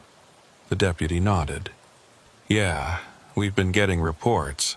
System's been acting up all day. Bridge tender called it in this morning, said the controls were cycling on their own.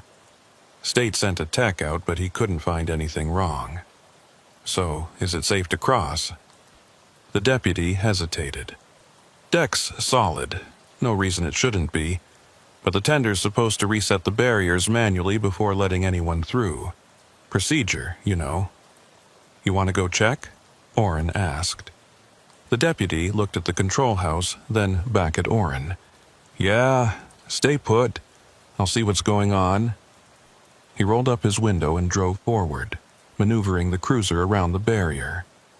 Oren watched as the deputy parked near the control house and climbed out, his uniform already dusted with snow.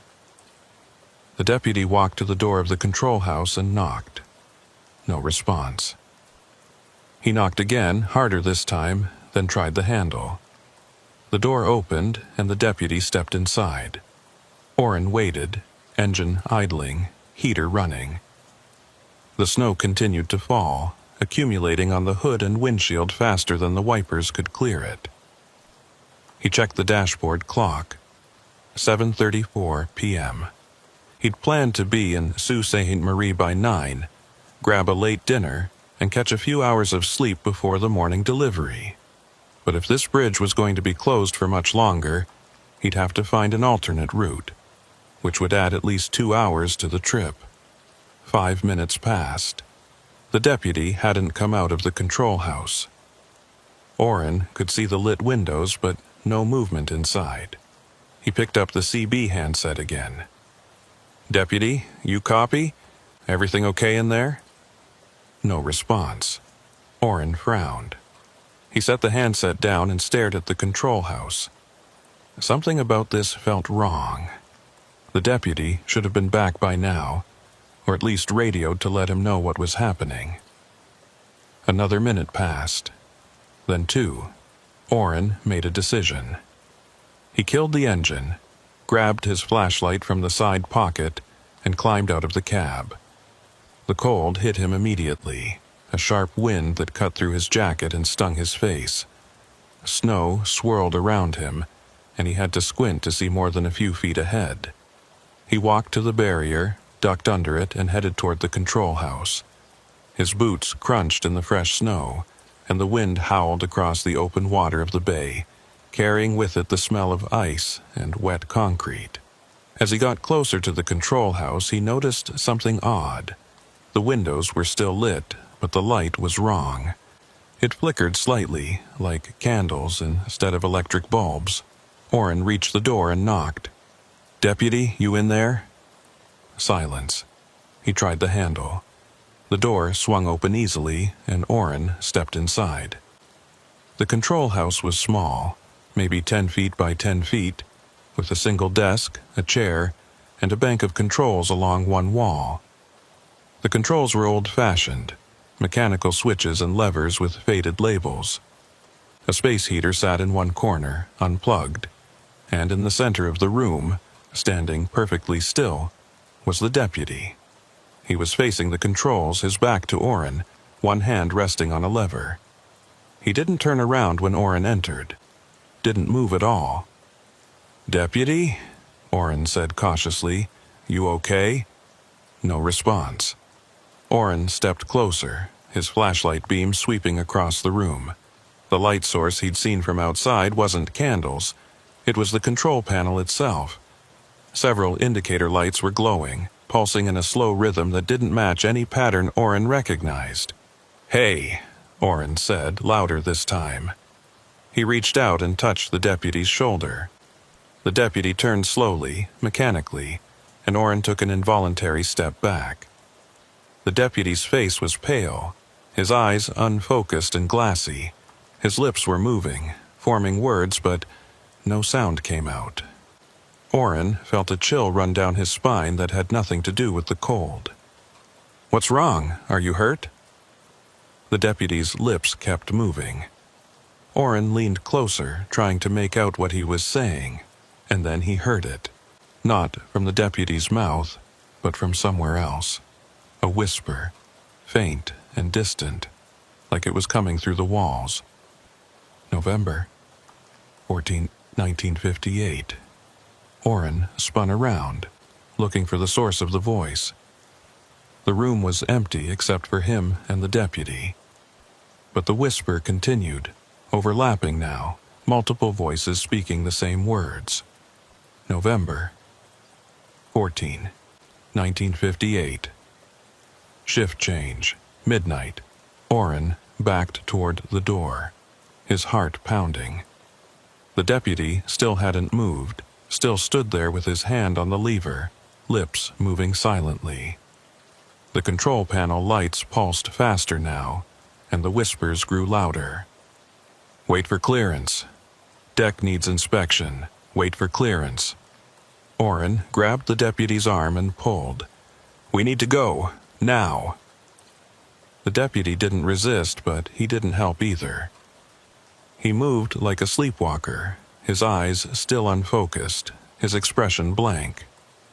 Orrin half dragged him out of the control house and into the snow. The moment they crossed the threshold, the deputy gasped and stumbled, his eyes snapping into focus. "What?" The deputy looked around, confused. "What happened? I was just—" "We're leaving," Orrin said firmly. He guided the deputy back toward the cruiser, glancing over his shoulder at the control house. The windows were still lit, and through the glass, Orrin could see shadows moving inside. More than one. Shifting and pacing like people waiting for something. The deputy climbed into his cruiser, still looking dazed. Orrin leaned down to the window. "You need to call this in. Something's not right with that building." The deputy nodded slowly, reaching for his radio. Orrin didn't wait to see if he got through. He walked back to his rig, climbed into the cab, and locked the doors. His hands were shaking, and his breath came in short, sharp gasps. He sat there for a long moment, trying to process what he'd just seen. The deputy standing motionless. The whispers. The shadows in the control house. None of it made sense. The CB crackled to life, startling him. "All units, be advised. Portage Bridge is experiencing technical difficulties. Recommend alternate routes until further notice." The transmission was clear, professional, nothing like the garbled voice he'd heard earlier. Orrin grabbed the handset. "This is eastbound commercial at Portage. What's the nature of the technical difficulties?" A pause, then, "Control system malfunction. Bridge tender is unavailable. State maintenance has been notified. ETA unknown due to weather conditions." "Copy that," Orrin said. "Any word on how long the closure might last?" "Negative. Recommend you find lodging and wait for morning update." Orrin set the handset down and looked at the bridge. The barriers were still down, the warning lights still flashing. The deputy's cruiser was still parked near the control house, but the deputy himself was nowhere to be seen. Orrin checked his mirrors, looking for any sign of movement, but the storm had thickened, reducing visibility to almost nothing. He made a decision. He'd back up, turn around, and find a hotel in the nearest town. Come back in the morning when the weather cleared and the bridge was operational. This whole situation felt wrong, and Orrin had learned over the years to trust his instincts. He started the engine and was about to release the air brakes when he saw something that made him freeze. Standing at the edge of the bridge, just beyond the barrier, was a figure. It was tall and broad-shouldered, wearing what looked like an old-fashioned work coat and cap. The figure stood perfectly still, facing Orrin's rig, and even through the snow, Orrin could see it was watching him. Orrin's hand moved to the CB, but before he could key it, the figure raised one arm. Not waving, just pointing at the control house. Orrin stared at the figure, his pulse racing. He wanted to look away, wanted to shift into reverse and get out of here, but he couldn't move. The figure lowered its arm and took a step forward, then another, moving toward the rig with slow, deliberate steps. Orrin's paralysis broke. He slammed the rig into reverse and hit the accelerator. The tires spun on the snow-covered pavement, then caught. The rig lurched backward, and Orrin corrected the wheel, straightening it out. He kept reversing until he was 100 feet from the barrier, then shifted into first and turned the rig around. In the mirror, he could see the figure. It had stopped at the barrier and was standing there, still as a statue, watching him leave. Orrin didn't slow down. He drove back the way he'd come, pushing the rig faster than he should have on the icy road, desperate to put distance between himself and that bridge. He didn't stop until he reached a truck stop 20 miles west, a brightly lit oasis in the storm. He pulled into a parking spot near the building and killed the engine. His hands were still shaking. He sat in the cab for a long time, staring at nothing, trying to make sense of what had happened. November 14, 1958. The whispers had been specific. A date. Orrin pulled out his phone and searched for information on Portage Bridge and that date. The signal was weak, but after a few minutes, a result loaded. It was a newspaper article from November 1958.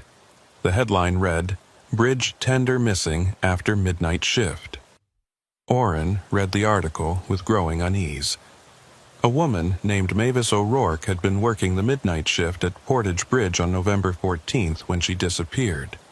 Her coat and thermos were found in the control house, but she was never seen again. The article mentioned that the bridge had experienced mechanical problems that night, with the barriers activating on their own and the deck raising and lowering without input. A search of the bay had turned up nothing. Orrin set the phone down and stared at the darkened windshield. Mavis O'Rourke, November 14, 1958. The whispers had been her shift notes, her routine, looping endlessly in that control house. And the figure on the bridge. Was that her too? Or someone else? Someone who'd been waiting in that control house for 66 years? Orrin didn't have answers. But he knew one thing with absolute certainty. He wasn't going back to that bridge. Not tonight, not ever. He climbed out of the cab and walked into the truck stop, needing warmth, light, and the presence of other people.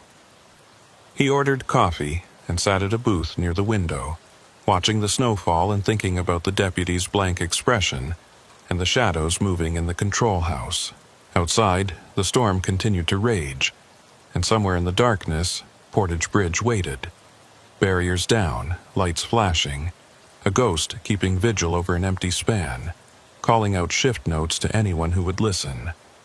Orrin didn't sleep that night. He tried, renting a room at the motel attached to the truck stop, but every time he closed his eyes, he saw the deputy's blank face and the figure standing on the bridge. At 3 a.m., he gave up and went back down to the truck stop restaurant, ordering breakfast and more coffee while the night shift waitress eyed him with tired sympathy. By dawn, the storm had passed. The sky was clear and pale blue, and the world outside was buried under 14 inches of fresh snow. Plows were already out, their orange lights flashing as they worked to clear the highways. Orrin sat at his booth and watched the sun rise, painting the snow gold and pink, and tried to decide what to do. The logical choice was to call the dispatcher, explain that the bridge was closed, and request reassignment to a different route. The company would understand. Weather delays happened. But something nagged at him, a stubborn curiosity he couldn't quite shake. What had happened in that control house? And who was the figure on the bridge? At 7 o'clock his phone rang. It was the dispatcher. "Kepler, what's your status? You were supposed to check in last night." "Bridge was closed," Orrin said. "Portage Bridge, mechanical issues. I'm at a truck stop about 20 miles west." "Yeah, we got the alert. Bridge reopened at 0600 this morning.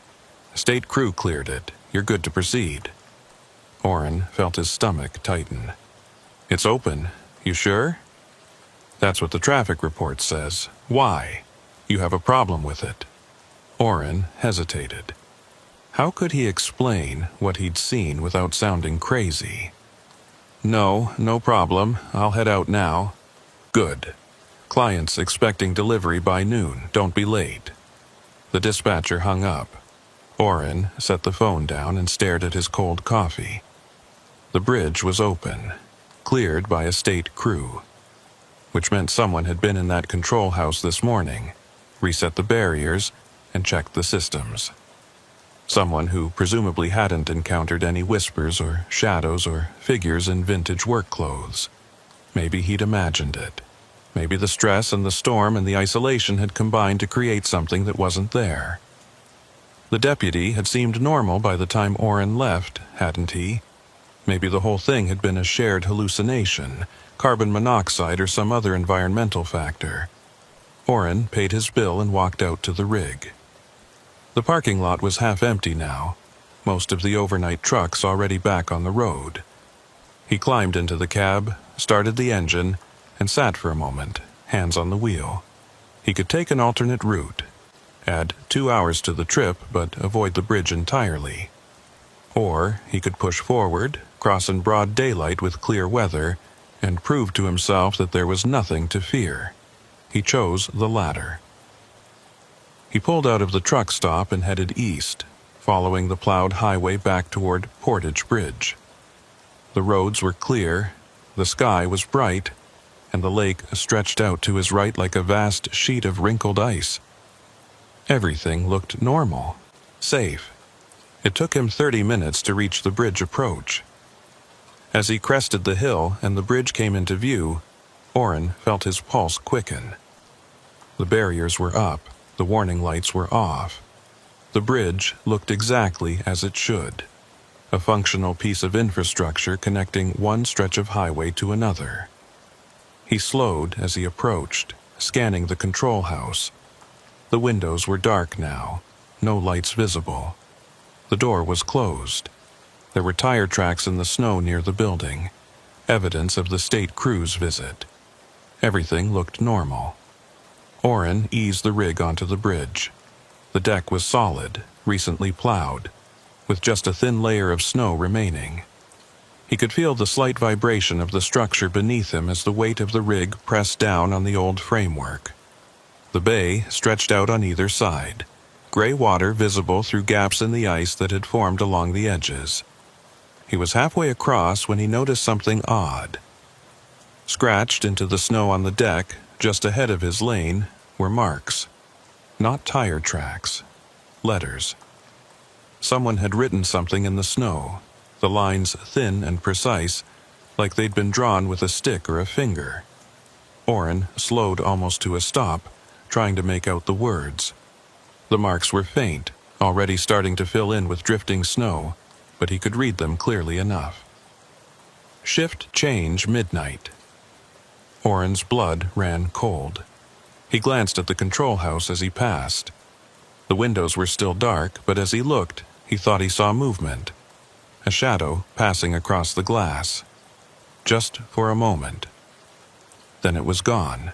He pressed down on the accelerator, urging the rig forward.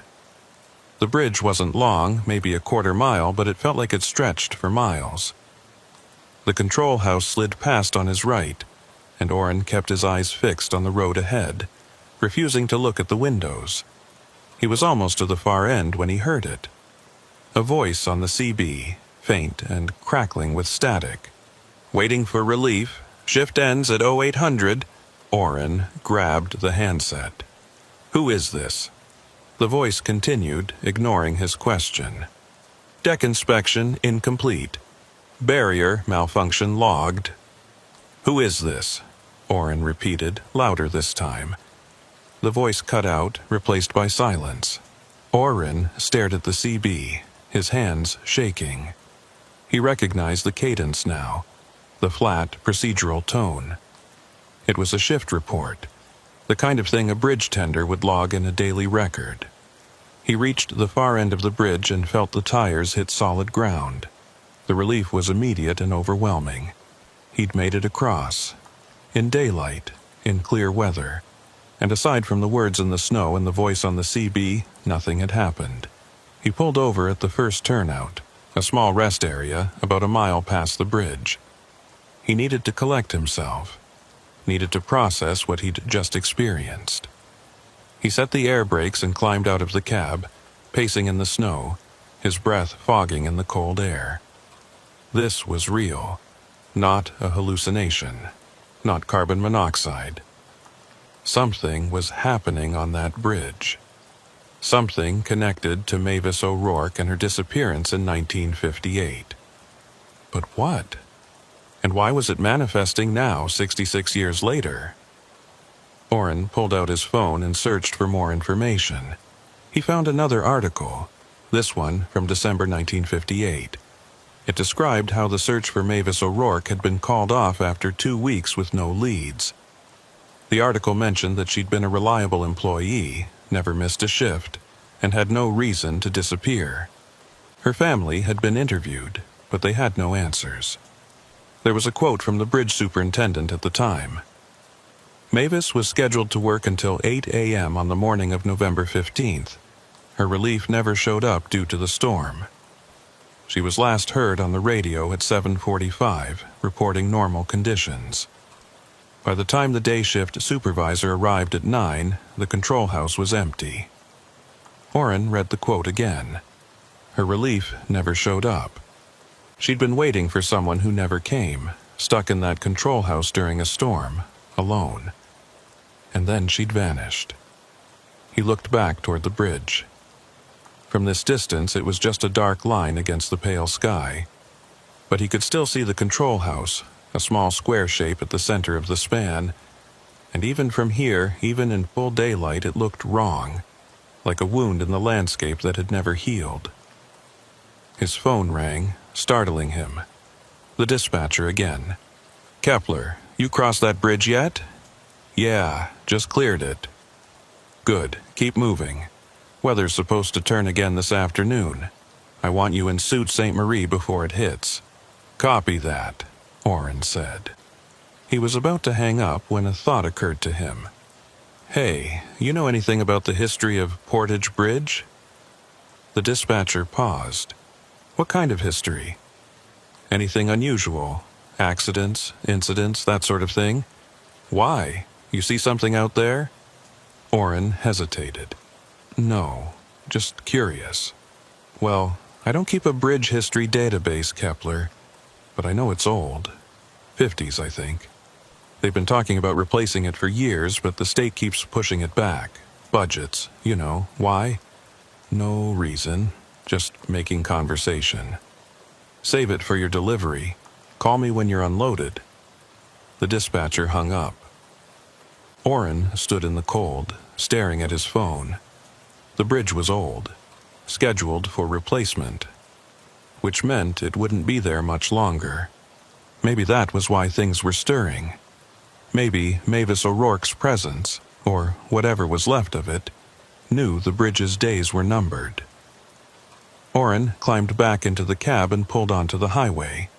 He drove east, following the coast of Lake Superior, and tried to focus on the road, but his mind kept drifting back to the control house, to the whispers, to the figure standing on the bridge. He reached Sault Ste. Marie by 11 and made his delivery without incident.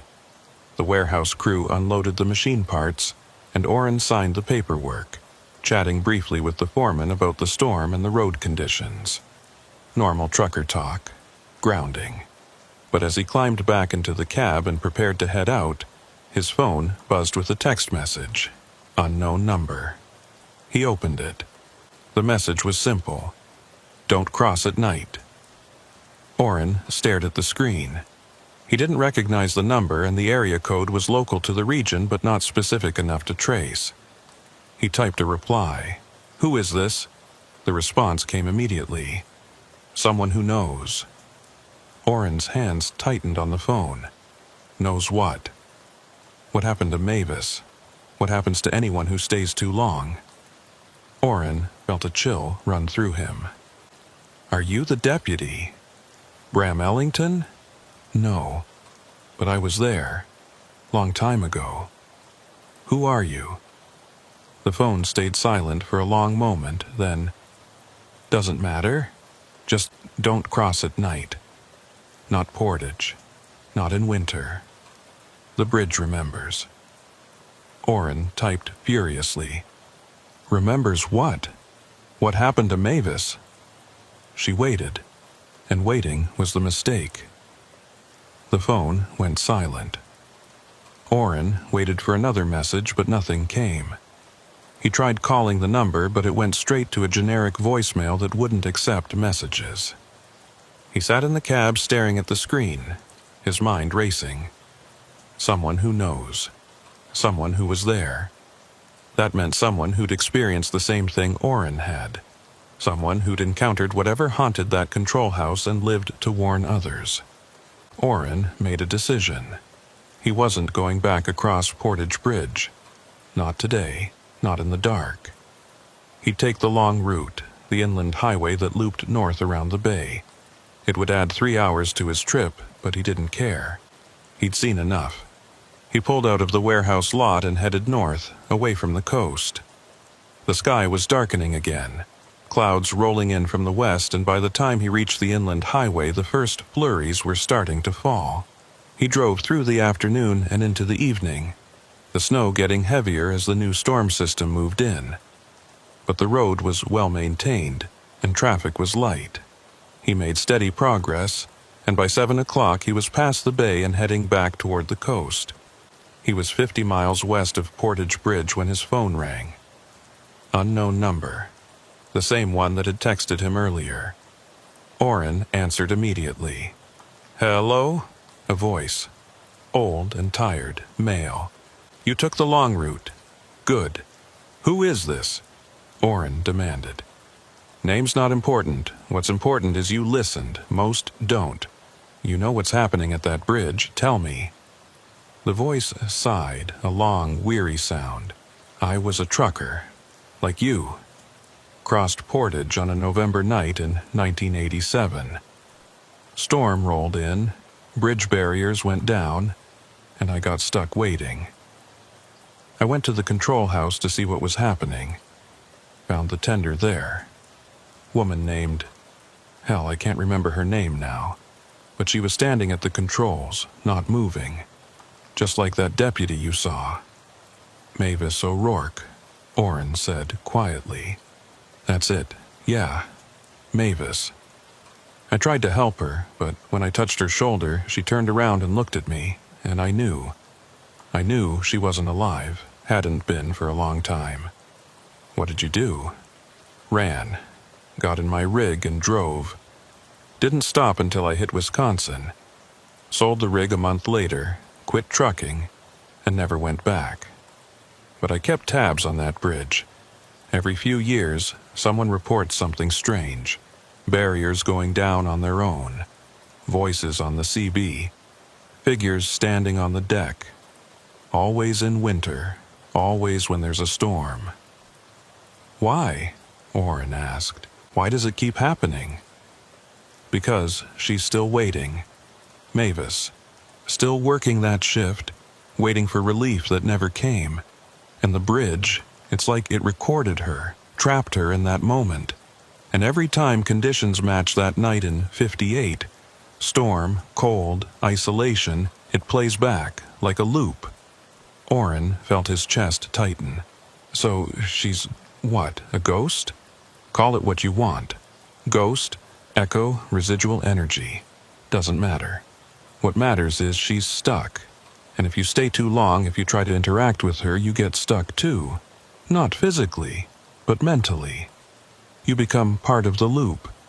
I've heard of people who crossed at night and never recovered. They kept talking about shift changes and barrier malfunctions, like they couldn't break free from it. The deputy, Orrin said. Bram Ellington, is he? Probably fine. If you pulled him out quick enough. But he'll remember. And it'll haunt him. Orrin looked out at the dark highway. The snow swirling in his headlights. Why are you telling me this? Because you listened. Because you turned back. Most people don't. Most people think they can handle it, or they don't believe what they're seeing. But you trusted your instincts, and that's rare. Is there anything that can be done? For Mavis? The voice was quiet for a long moment. I don't know. Maybe when they tear down the bridge, she'll be released. Or maybe she'll just move somewhere else. All I know is that bridge is dangerous, and people need to stay away from it after dark. I won't go back, Orrin said. Good. And if you know any other drivers who use that route, warn them. Tell them to take the inland road at night. It could save their life. Or their mind. The line went dead. Orrin lowered the phone and stared at the highway ahead. The snow was falling harder now, and the wipers struggled to keep up. But he felt strangely calm. He had answers, or at least enough of them to understand what he'd encountered. Mavis O'Rourke was still on that bridge, still working her shift, still waiting for someone to relieve her. And, until that bridge came down, she'd be there every winter, every storm, replaying the same night over and over. Orrin drove on through the snow, putting more distance between himself and Portage Bridge. He didn't know if he believed in ghosts, not really. But he believed in what he'd seen. And he believed in the voice on the phone, the warning from someone who'd survived the same experience. He wouldn't cross Portage Bridge at night again. And he'd make sure other drivers knew to avoid it too. It was the least he could do for Mavis O'Rourke, a woman who'd died waiting for someone who never came. The storm followed him west, but Orrin didn't mind. He had warmth, light, and the steady hum of the engine. And most importantly, he had distance. Distance from that bridge and the lonely figure trapped within its control house. As midnight approached, Orrin pulled into a truck stop and parked for the night. He climbed into the sleeper, pulled the curtains closed, and tried to rest. But before he closed his eyes, he looked at his phone one last time. The unknown number had sent one final message. Thank you for listening. Not many do. Be safe out there. Orrin typed a reply. You too, and thank you. He didn't know if the message would be read, or if the person on the other end would ever contact him again. But it didn't matter. What mattered was that he'd survived, and he'd learned something important. Some bridges aren't just structures. Some bridges are monuments to the people who died there. And Portage Bridge was Mavis O'Rourke's monument. A cold, lonely place where she'd wait forever unless someone found a way to set her free. Orrin closed his eyes and let sleep take him. And for the first time since encountering that bridge, he didn't dream of control houses or figures in the snow. He dreamed of dawn and open roads and the promise of home. 3 weeks passed before Orrin had to drive through the Lake Superior region again. He'd taken jobs that kept him south and west, hauling freight through Wisconsin and Minnesota, but always avoiding the coastal routes. The dispatcher had noticed. She'd called him twice asking why he kept requesting alternative assignments, and Orrin had given vague answers about preferring inland highways during winter months. She hadn't pressed the issue, but he could hear the skepticism in her voice. The truth was, he couldn't stop thinking about Portage Bridge. About Mavis O'Rourke standing in that control house, trapped in an endless loop of waiting. About the deputy's blank expression and the figure on the bridge pointing at him through the snow. And most of all, about the anonymous caller's warning. If you stay too long, you become part of the loop. Orrin had done more research in those 3 weeks. He'd found old county records online, news archives, even a few forum posts from other truckers who'd had strange experiences at Portage Bridge. The stories were remarkably consistent. Barriers going down without explanation. Voices on CB radios reporting shift changes and mechanical problems. Figures standing on the bridge deck in vintage work clothes. All of it happening in winter, during storms, late at night. One post had particularly caught his attention. It was from a user named Lake Hauler 73, posted 6 years ago. Crossed Portage at 2 a.m. during a blizzard. Barriers were down, but deck was clear. Went to control house to check. Found it empty, but heard someone moving around upstairs. Building only has 1 floor. Got out of there fast. Anyone else experience this? The replies were a mix of skepticism and confirmation. Some people dismissed it as paranoia or fatigue. Others shared similar stories, dating back to the early 2000s, the 90s, even the 80s. Always the same bridge. Always winter. Always at night. Orrin had saved the forum thread and read it multiple times, looking for patterns. He noticed that encounters seemed to increase in November, around the anniversary of Mavis O'Rourke's disappearance, and they always involved people who stopped at the bridge for an extended period. Quick crossings, even at night, rarely resulted in anything more than a feeling of unease. But anyone who lingered, who tried to investigate or wait out a closure, reported much more intense experiences. Now, in mid-December, Orrin had a problem. The company had a contract for a rush delivery to Sault Ste. Marie, and with several drivers out sick with flu, he was the only one available who knew the route. The dispatcher had been clear. This wasn't optional. The client was paying premium rates for overnight delivery, and the company needed someone reliable. Orrin had tried to negotiate. Could he take the inland route and arrive in the morning instead? No, the dispatcher said. The delivery window was 6 to 8 a.m., and the inland route would get him there too late. Could someone else take it? No, everyone else was either already on assignment or lacked the necessary certifications for the cargo, medical equipment that required special handling. So Orrin had accepted the job, knowing exactly what it meant. He'd be driving the coastal route at night, in December, with Portage Bridge directly in his path. His only consolation was that the weather forecast looked clear. No storms predicted, just cold and calm. Maybe, he thought, if conditions didn't match that night in 1958, nothing would happen. Maybe he could cross without incident. He left at 4 p.m., giving himself plenty of buffer time. The rig was loaded with hospital equipment.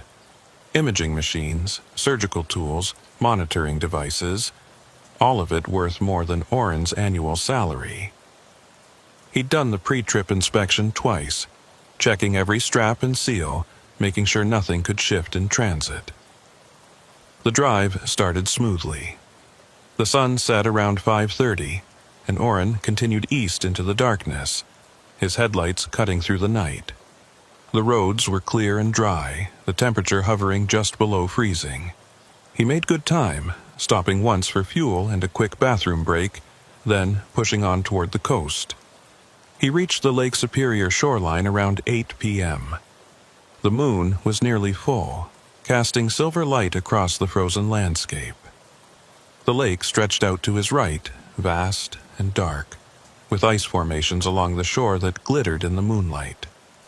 It was beautiful in a stark, lonely way, the kind of beauty that reminded you how small and insignificant you were in the face of nature's scale. Oren turned on the CB, keeping the volume low, listening to the scattered chatter of other truckers on the road. Most of it was mundane: weather reports, traffic updates, complaints about dispatchers and tight schedules. Normal, grounding. He let the voices wash over him, a reminder that he wasn't alone out here. At 9:15 he saw the sign, Portage Bridge, 5 miles. His hands tightened on the wheel. This was it. In 5 minutes he'd be approaching the bridge. In daylight he'd crossed it without serious incident, just the words in the snow and the voice on the CB. At night, though, that was when things got dangerous. That was when Mavis O'Rourke's presence was strongest. Oren checked the time, 9:17 p.m. If he maintained his current speed, he'd reach the bridge around 9:22. Cross it in 2 minutes, maybe 3. Be on the other side by 9:25, quick and clean. No lingering, no stopping, no investigating. Just drive across and keep going. The CB crackled. Eastbound traffic, be advised, Portage Bridge is clear, all systems normal. A standard traffic update. Nothing unusual. Oren keyed the handset. Copy that. This is eastbound commercial approaching Portage. Any other traffic in the area? Silence. Then, negative, eastbound. You're the only one showing on this stretch. Roads are quiet tonight. Copy. Thanks. Oren hung up the handset and focused on the road. He could see the glow of the bridge lights now, a faint yellow haze above the tree line. His pulse was starting to quicken, his breathing getting shallow. He forced himself to stay calm. It was just a bridge, steel and concrete, nothing more. He crested the hill and the bridge came into full view. The barriers were up. The deck was level. The control house sat at the center of the span, its windows dark, just like they should be at this hour. Everything looked normal, exactly as it should. Oren eased the rig down the approach, his speed dropping to 40, then 35. The deck was clear, no ice visible, no obstacles. The moonlight made everything look surreal, casting sharp shadows from the bridge's framework that stretched across the roadway like dark fingers. He was 50 feet from the bridge entrance when the CB crackled again. Shift change at midnight. Oren's blood ran cold. The voice was faint, threaded with static, but unmistakable. The same flat, procedural tone he'd heard 3 weeks ago. Mavis O'Rourke, logging her shift notes into the void. He grabbed the handset, his heart pounding. Who is this? Identify yourself. The voice continued, ignoring him. Barrier malfunction logged. Awaiting maintenance. Deck inspection incomplete. Oren's eyes darted to the control house. The windows were still dark. No lights, no movement, but the voice on the CB was clear, getting stronger as he approached the bridge. He had a choice. He could stop, turn around, refuse to cross, take the inland route and deal with the consequences. A late delivery, an angry client, maybe even a reprimand from the company. Or he could push forward, cross quickly, and hope that speed would protect him from whatever haunted this bridge. Oren made his decision. He pressed down on the accelerator and drove onto the bridge. The moment the front tires touched the deck, the temperature in the cab dropped. Not gradually, but instantly, like someone had opened a freezer door. Oren could see his breath fogging in front of his face, and frost began forming on the inside of the windshield. The heater was still running full blast, but it made no difference. The cold was absolute, invasive, seeping into his bones. The CB hissed and crackled, the voice becoming clearer. Relief scheduled for 0800. Conditions deteriorating. Wind from the northwest at 30 knots. Oren kept his eyes on the road ahead, forcing himself not to look at the control house as he passed. But in his peripheral vision, he could see lights. The windows were glowing now, that same flickering yellow he'd seen before. And through the glass, shadows moved. Multiple figures, pacing back and forth inside the small building. Not real, Oren muttered to himself. Just echoes, not real.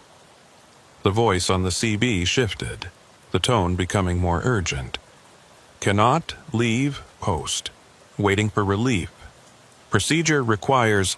Oren was halfway across now. The control house was directly to his right, maybe 20 feet away. He could see the shadows more clearly now, and his stomach twisted.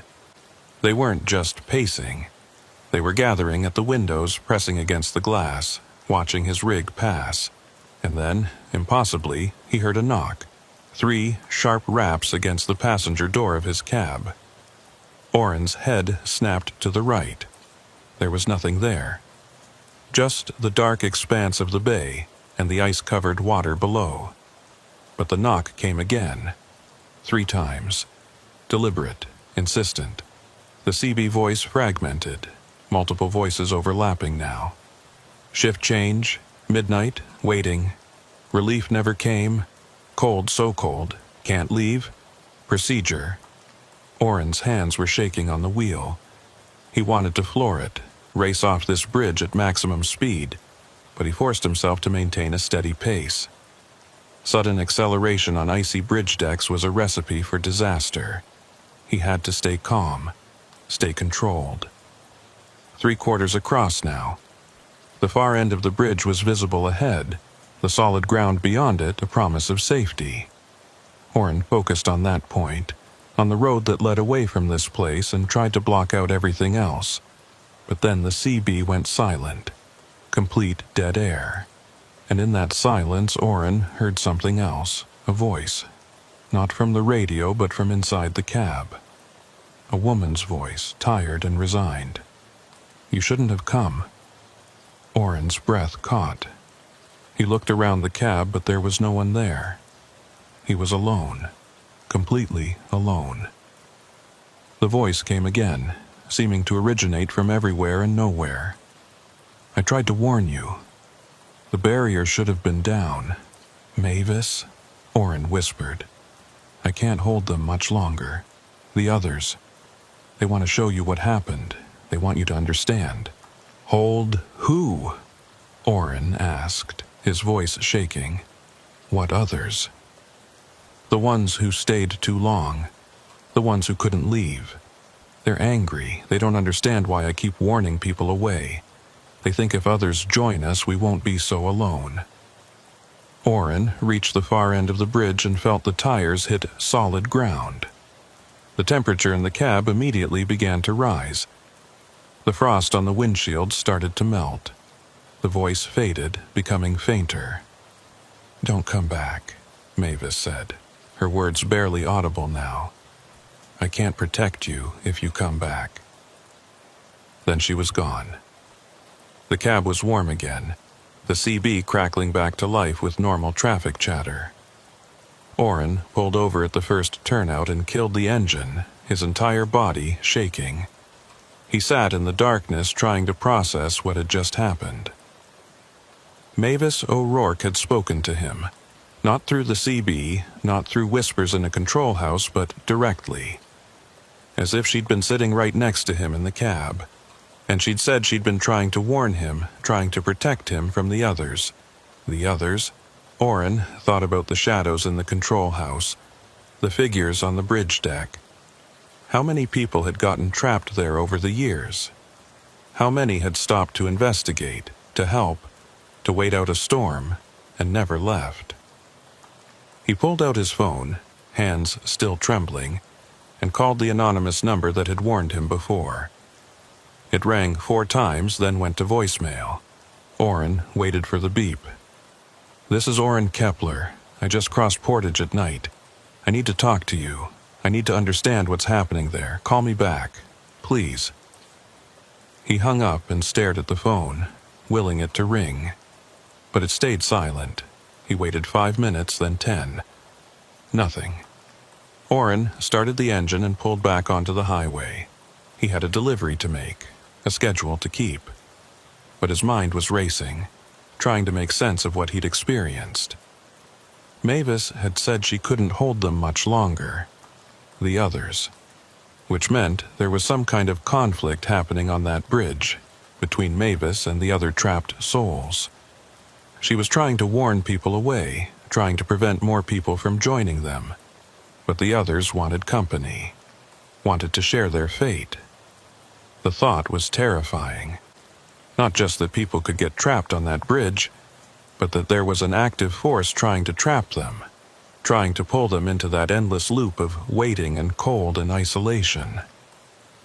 Orrin drove through the night, checking his mirrors obsessively, half expecting to see the figure in vintage work clothes standing on the roadside, watching him pass. But the road stayed empty. He reached Sault Ste. Marie at 5:47 a.m. earlier than expected, and made his delivery without incident. The warehouse supervisor signed the paperwork and chatted briefly about the cold weather, oblivious to what Orrin had just gone through. Orrin smiled and nodded, making the appropriate responses, but his mind was elsewhere. On the bridge. On Mavis. On the others who were trapped there. After the delivery was complete, Orrin sat in his cab and made a decision. He needed to know more, needed to understand the full history of that bridge and everyone who'd disappeared there. If Mavis was trapped, if others were trapped with her, maybe there was something that could be done. Maybe there was a way to free them. He spent the day in Sault Ste. Marie, catching a few hours of sleep in a motel, then visiting the local library when it opened at noon. The librarian, an elderly woman with sharp eyes and a kind smile, directed him to the local history section. Orrin started with newspaper archives, searching for anything related to Portage Bridge. He found the article about Mavis O'Rourke's disappearance, which he'd already read online, but he also found others, older ones. In 1963, 5 years after Mavis vanished, a maintenance worker named Gerald Thorne had disappeared while inspecting the bridge during a winter storm. His tools were found on the deck, but he was never seen again. In 1979, a stranded motorist named Helen Voss had abandoned her broken-down car near the bridge approach. She'd been seen walking toward the control house, presumably seeking help. She was never found, and her car remained at the turnout for weeks before being towed. In '91, a bridge tender named Frank Desmond had reported strange occurrences during his night shifts. Voices on the radio, shadows in the control house, mechanical malfunctions that couldn't be explained. He'd quit after 3 weeks. 6 months later, he'd returned to the bridge one night, telling his family he needed to check something. He never came home. His truck was found parked at the bridge approach the next morning.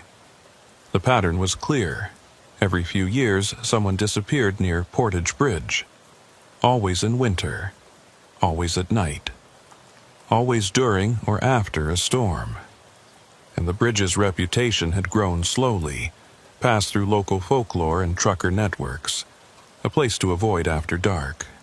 Orrin printed out the articles and added them to his research folder. As he was leaving the library, his phone rang. The anonymous number, he answered immediately. "Hello? You crossed it." The voice was the same as before, old, tired, male. But this time there was something else in it. Fear. "Yeah, last night. And Mavis spoke to me inside my cab." A long pause. She's never done that before.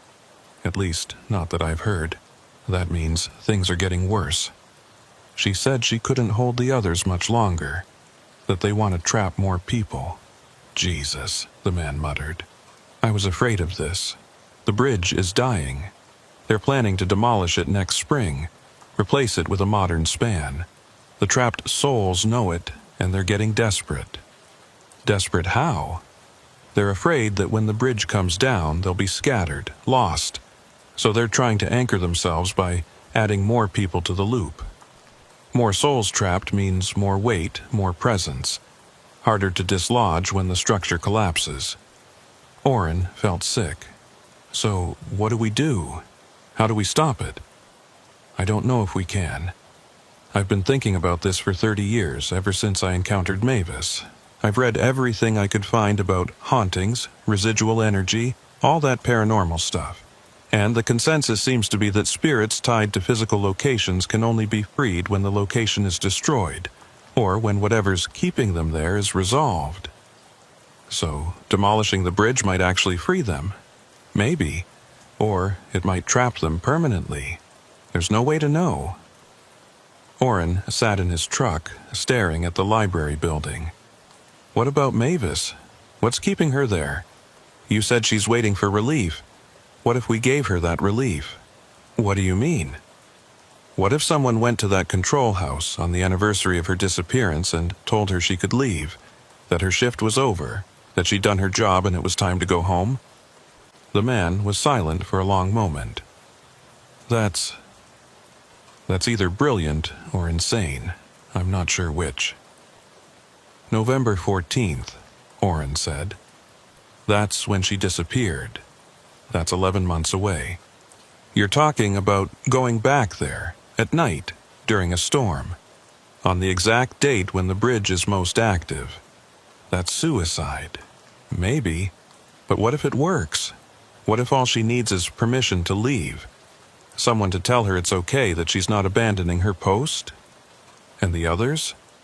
Gerald Thorne, Helen Voss, Frank Desmond, all the rest? What about them? Orrin hadn't thought of that. I don't know. Maybe if Mavis leaves, they can too. Maybe she's the anchor holding them all there. Or maybe they'll be so angry that someone's trying to take her away that they'll kill you before you can finish. You saw how they reacted to you just passing through.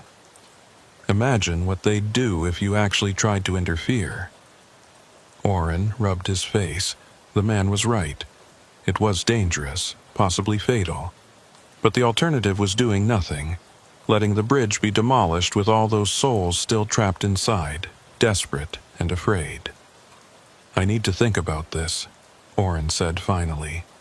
But thank you for warning me, for calling back. I know you're risking something by helping me. Just be careful, the man said. I've lived with the memory of that night for 30 years. I don't want to add you to the list of people who disappeared at Portage Bridge. He hung up. Orrin sat in the truck stop parking lot as the sun set, watching the sky turn from blue to orange to deep purple. He had 11 months to decide, 11 months to prepare, and if he chose to go through with it, 11 months to figure out how to free a woman who'd been waiting for relief for 67 years. The road stretched out ahead of him, dark and uncertain. But Orrin knew one thing for certain. He couldn't just walk away from this. couldn't just avoid the bridge and pretend he didn't know what was happening there. Mavis O'Rourke had tried to protect him, had warned him away even while the others tried to trap him. She deserved better than to spend eternity trapped in that control house, endlessly waiting for a shift change that would never come. And if there was a chance, even a small one, that Orrin could help her, he had to try. He started the engine and pulled out of the parking lot, heading west toward home. The road was long and dark, but for the first time in weeks, Orrin felt something other than fear. He felt purpose. The months crawled by with agonizing slowness. Orrin continued hauling freight across the Midwest, but he avoided the Lake Superior routes entirely now. Every job he took, every mile he drove, his mind was working on the problem of Portage Bridge. He read everything he could find about hauntings, residual energy, and spirits tied to locations. Most of it was speculation and folklore, but certain themes kept appearing. Unfinished business, strong emotional attachments, dramatic deaths, and the power of ritual and intention.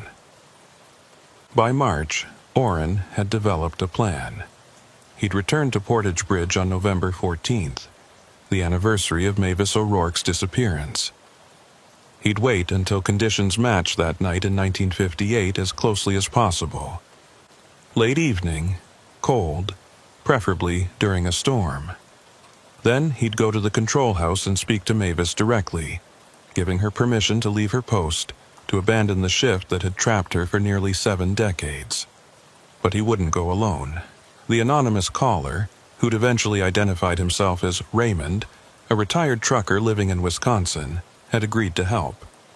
They'd spoken on the phone a dozen times over the spring and summer, comparing notes, refining the approach. Raymond was convinced that Orrin's plan had merit, but he was also terrified of what might happen if the other trapped souls interfered.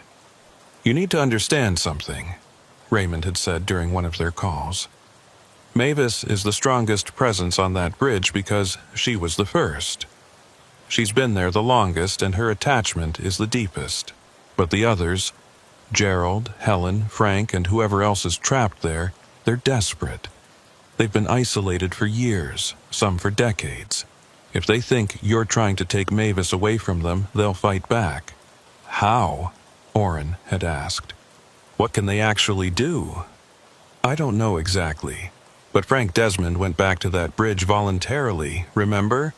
He quit his job because of what he experienced there, but something pulled him back. Something convinced him to return, and he never left. That tells me they have some kind of influence, some way of manipulating people's thoughts or decisions." The thought had haunted Orrin. What if he got to the bridge and found himself unable to leave? What if the voices and the cold and the overwhelming sense of isolation convinced him to stay, to join them in their endless vigil? By October, Orrin had made his preparations. He'd filed for a week of personal time starting November 13th. He'd stocked his rig with supplies, extra food, water, blankets, a portable heater, flares, and a satellite phone with GPS tracking. He'd written letters to his sister and his ex-wife, sealed them, and left them with Raymond with instructions to mail them if he didn't return by November 16th. He'd also done something else. He'd tracked down Mavis O'Rourke's family.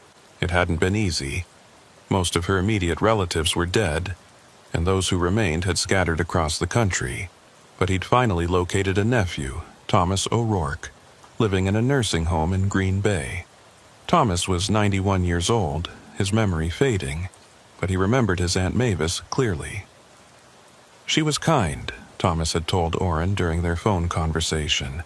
Responsible. She took that job seriously, you know.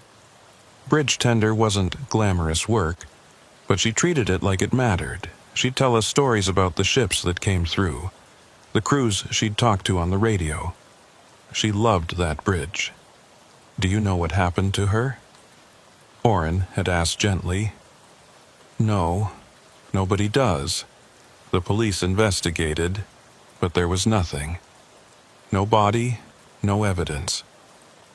She just vanished, My mother, Mavis's sister, always believed something had happened on that bridge.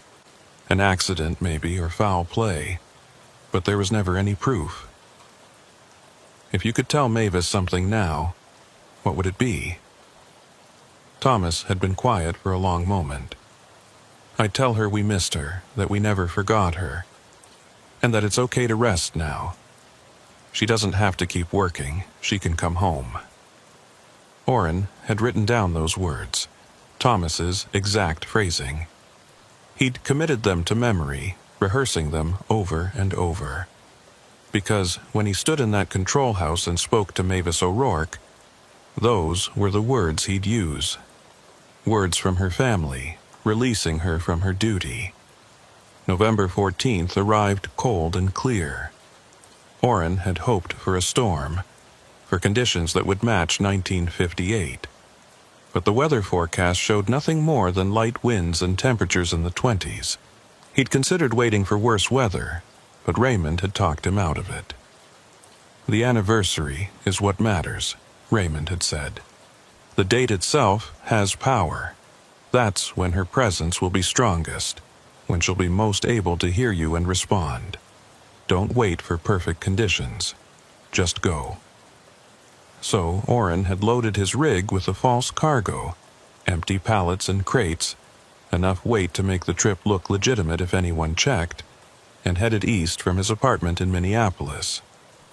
Raymond was driving up from Wisconsin planning to meet Orrin at a truck stop 10 miles west of the bridge at 8 p.m. They'd approach together, 2 rigs instead of 1, hoping that mutual support would provide some protection against whatever waited on that span. The drive east was uneventful. Orrin listened to music, to podcasts, to anything that would keep his mind occupied and prevent him from overthinking what he was about to do. But as the sun set and he entered the Lake Superior region, the nervousness kicked in. His hands were sweaty on the wheel, and his stomach churned with anxiety. He reached the designated truck stop at 7:47 p.m. Raymond's rig was already there, parked under bright fluorescent lights near the building. Orrin pulled in beside it and killed his engine. For a moment, he just sat there, staring at Raymond's truck. This was real. This was actually happening. In less than an hour, he'd be standing in that control house, trying to free a woman who'd been dead for 67 years. He climbed out of his cab and walked over to Raymond's rig. The older man was already stepping down, moving slowly and stiffly. He was in his 70s now, gray-haired and weathered, but his eyes were sharp and alert. "You ready for this?" Raymond asked. "No," Orrin admitted. "But I don't think I'll ever be ready, so we might as well go." Raymond nodded. "I've been thinking about this day for 30 years. Part of me never believed it would actually come, but here we are." They went into the truck stop and got coffee, sitting at a booth near the window where they could see their rigs. Other truckers came and went, oblivious to what Orrin and Raymond were planning. Normal people going about their normal jobs, while 2 men prepared to confront the supernatural on a frozen bridge. At 8:30, they paid their bills and walked back to the rigs. The temperature had dropped into the teens, and their breath bogged in the cold air. The sky was clear, stars visible between scattered clouds, and the moon was waning but still bright enough to cast shadows. "Remember the plan," Raymond said. "We park before the bridge approach, walk in together, and you do the talking. I'm there for support, nothing more. If things go wrong, if we feel threatened, we leave immediately. No heroics." "Understood," Orrin said. They climbed into their respective rigs and pulled out of the truck stop in convoy, Raymond leading. The road to Portage Bridge was dark and empty, no other traffic visible. As they drove, Orrin kept his eyes on Raymond's taillights, using them as a focal point to keep his mind from spiraling into fear. They reached the bridge approach at 8:52 p.m. Raymond pulled over at the same turnout where Orrin had stopped months ago, and Orrin parked behind him. They killed their engines and climbed out, the sudden silence oppressive after hours of road noise. The bridge stretched ahead of them, illuminated by regularly spaced lights along its length. The control house sat at the center, dark and silent. The bay below was partially frozen, sheets of ice extending from both shores with open water visible in the middle. Everything looked normal. Peaceful, even. "You feel anything?" Raymond asked quietly. Oren concentrated. There was something in the air, a tension or expectancy that he couldn't quite name, but nothing overtly threatening. Not yet. "It's still early. Mavis disappeared around midnight, according to the reports. We might need to wait." They decided to wait in Raymond's rig, which had a more comfortable sleeper cab and a better heater. They climbed in and settled onto the bunk, speaking in low voices, comparing observations and steeling their nerves. At 9:30, the temperature began to drop. Not outside. Inside the cab. Raymond noticed it first, his breath suddenly visible. He reached for the heater controls, but before he could adjust them, Oren grabbed his arm. "Don't. It's starting." They watched in silence as frost began to form on the windows, spreading in delicate patterns from the edges toward the center. Outside, the bridge lights flickered once, twice, then steadied. And in the distance, barely visible, a yellow glow appeared in the control house windows. "She's here," Oren whispered. They climbed out of the cab and stood beside the rig, staring at the bridge. The control house lights were steady now, that same flickering yellow Oren had seen before.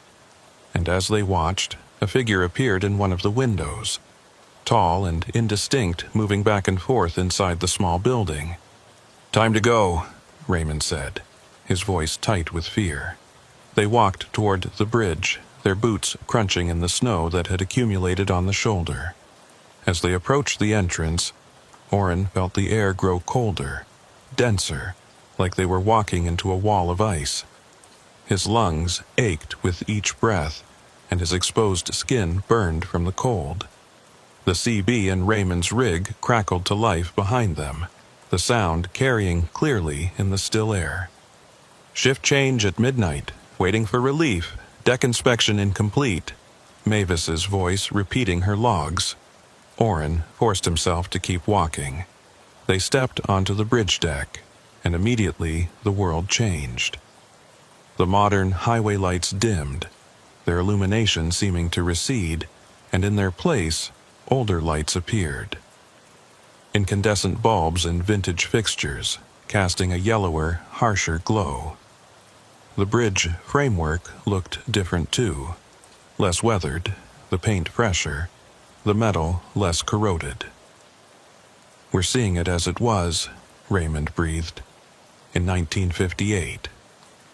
They walked toward the control house, each step an effort against the cold and the growing sense of wrongness. Oren could hear sounds now, wind howling through the bridge framework, though the air was still, ice creaking and groaning, though the bay was only partially frozen. And underneath it all, whispers. Multiple voices, overlapping and unintelligible. They were 20 feet from the control house when the door opened. A woman stepped out. She was in her 40s, wearing a heavy coat and a knit cap, her face pale but composed.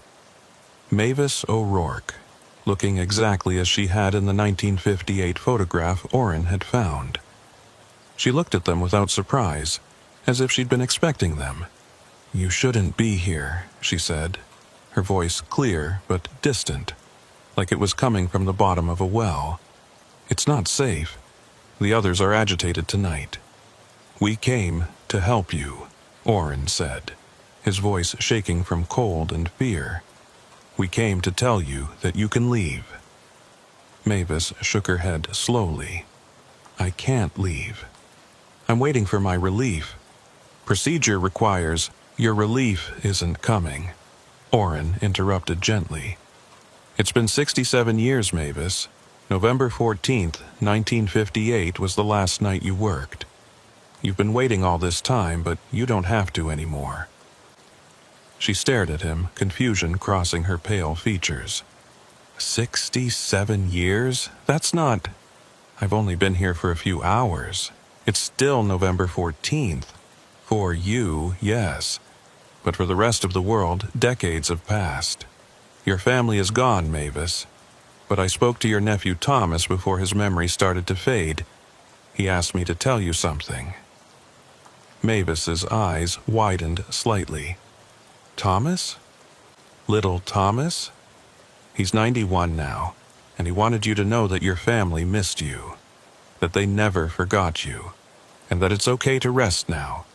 You don't have to keep working. You can come home. For a moment, something shifted in Mavis's expression. A flicker of recognition, of understanding, of hope. But then her face hardened, and she shook her head violently. No, I can't. If I leave, who will operate the bridge? Who will manage the shifts? The procedure is clear. The bridge doesn't need you anymore, Raymond said, speaking for the first time. I'm sorry, Mavis, but you died that night. You've been trapped here ever since, replaying the same shift over and over. But you can stop now. You can let go. The control house door slammed open, and more figures emerged. 3 of them, 2 men and a woman, all wearing clothing from different eras. Orrin recognized them from his research.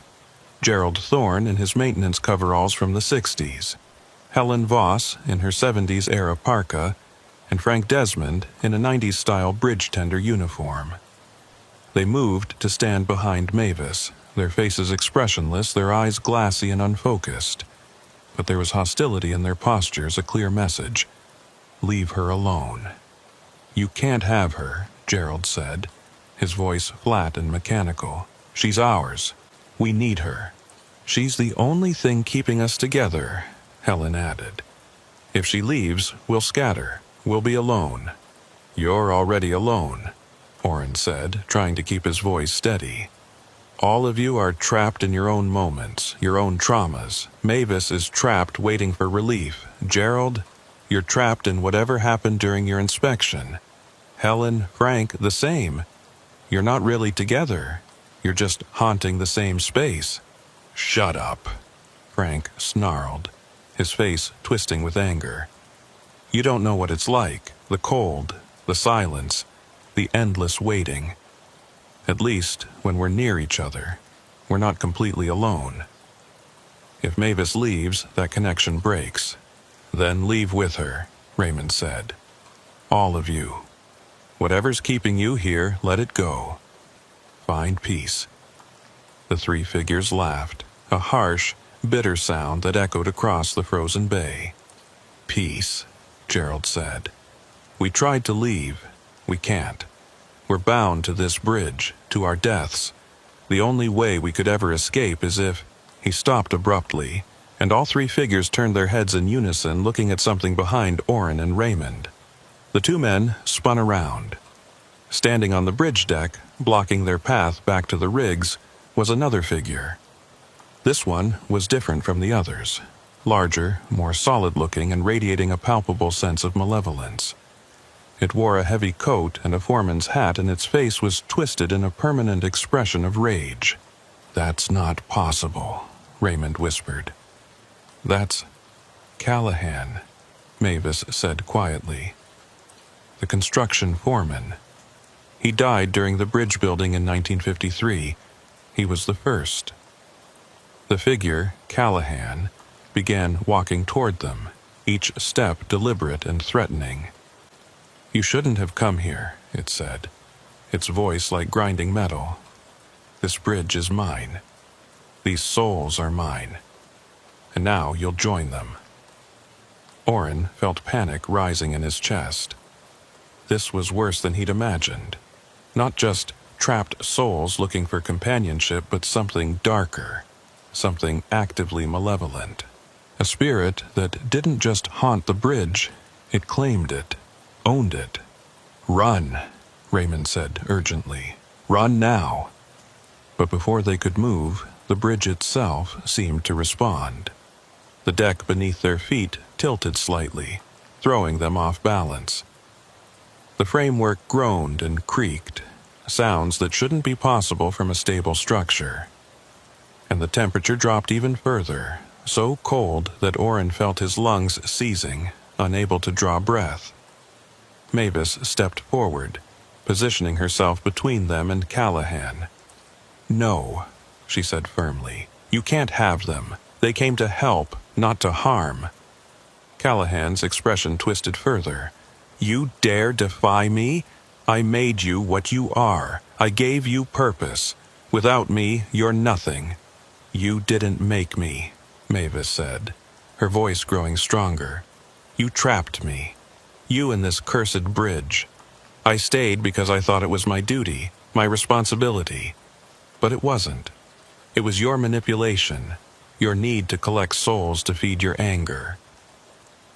She turned to face Orrin and Raymond, and for the first time, her expression was clear and focused. "You were right. I can leave. I should have left 67 years ago, but I was afraid. Afraid of abandoning my post, afraid of failing in my duty. Callahan used that fear to trap me here." "Don't listen to her," Gerald said desperately. "Mavis, if you leave, we'll fade. We need you." "No," Mavis said gently. "You need to let go too, all of you. Callahan has been lying to us, telling us we're bound here forever. But we're not. We're only bound by our own fear and guilt and unfinished business, and that can be released." She looked at Orrin. "Thomas really said I could come home?" Orrin nodded, tears freezing on his cheeks.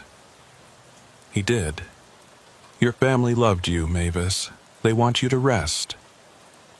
Mavis smiled, a genuine expression that made her face look younger, more alive.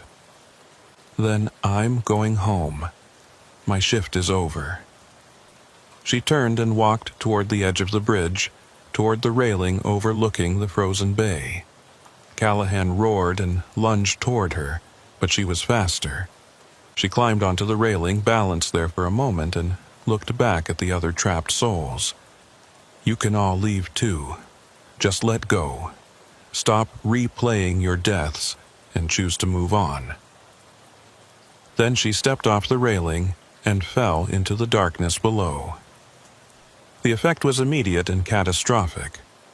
The bridge shuddered violently, and cracks appeared in the deck, spreading like lightning across the surface. The control house windows shattered, and the vintage lights exploded in the showers of sparks. Callahan screamed, a sound of pure fury and loss, and his form began to disintegrate, breaking apart like smoke in a strong wind. Gerald, Helen, and Frank stood frozen, watching as their anchor, Mavis, disappeared. Then, one by one, they too walked to the railing and climbed over. Not jumping so much as simply stepping through, as if passing from one room to another. The bridge continued to shake, and Orrin realized they needed to move. "Go!" he shouted to Raymond. "Get off the bridge!" They ran, slipping and stumbling on the fracturing deck, the framework groaning and screeching around them. Behind them, Callahan's scream faded to a whisper, then to nothing. The vintage lights winked out, replaced by modern highway illumination. The cold released its grip, and the air temperature returned to normal. They reached the end of the bridge and kept running, not stopping until they reached their rigs. Only then did they turn around, breathing hard, and look back at the span. The bridge looked normal, solid and stable, no cracks visible, no damage. The control house windows were intact.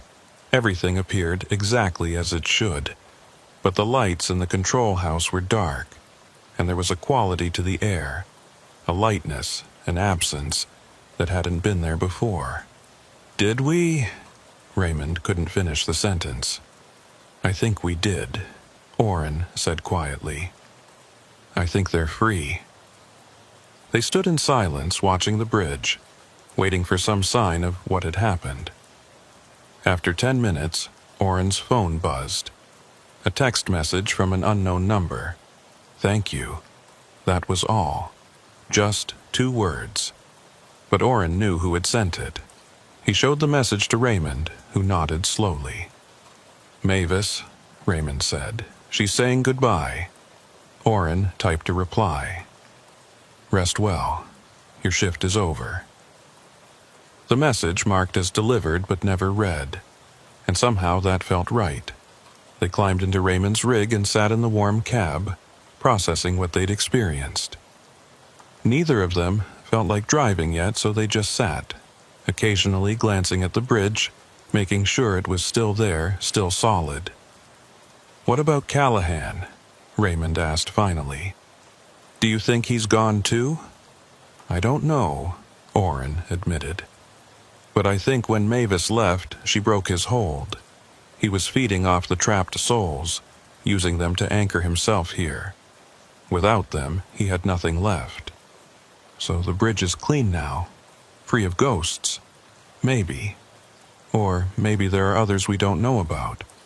But the main presences, Mavis and the others, I think they're gone. They sat for another hour, then decided it was safe to leave. Raymond started his engine and pulled onto the highway, heading west toward Wisconsin.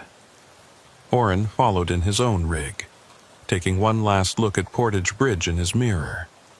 It looked smaller somehow, less imposing. Just a bridge, nothing more. Over the following weeks, Orrin kept watch on news from the region, looking for any reports of strange occurrences at Portage Bridge. But there was nothing. The bridge operated normally, the barriers functioning properly.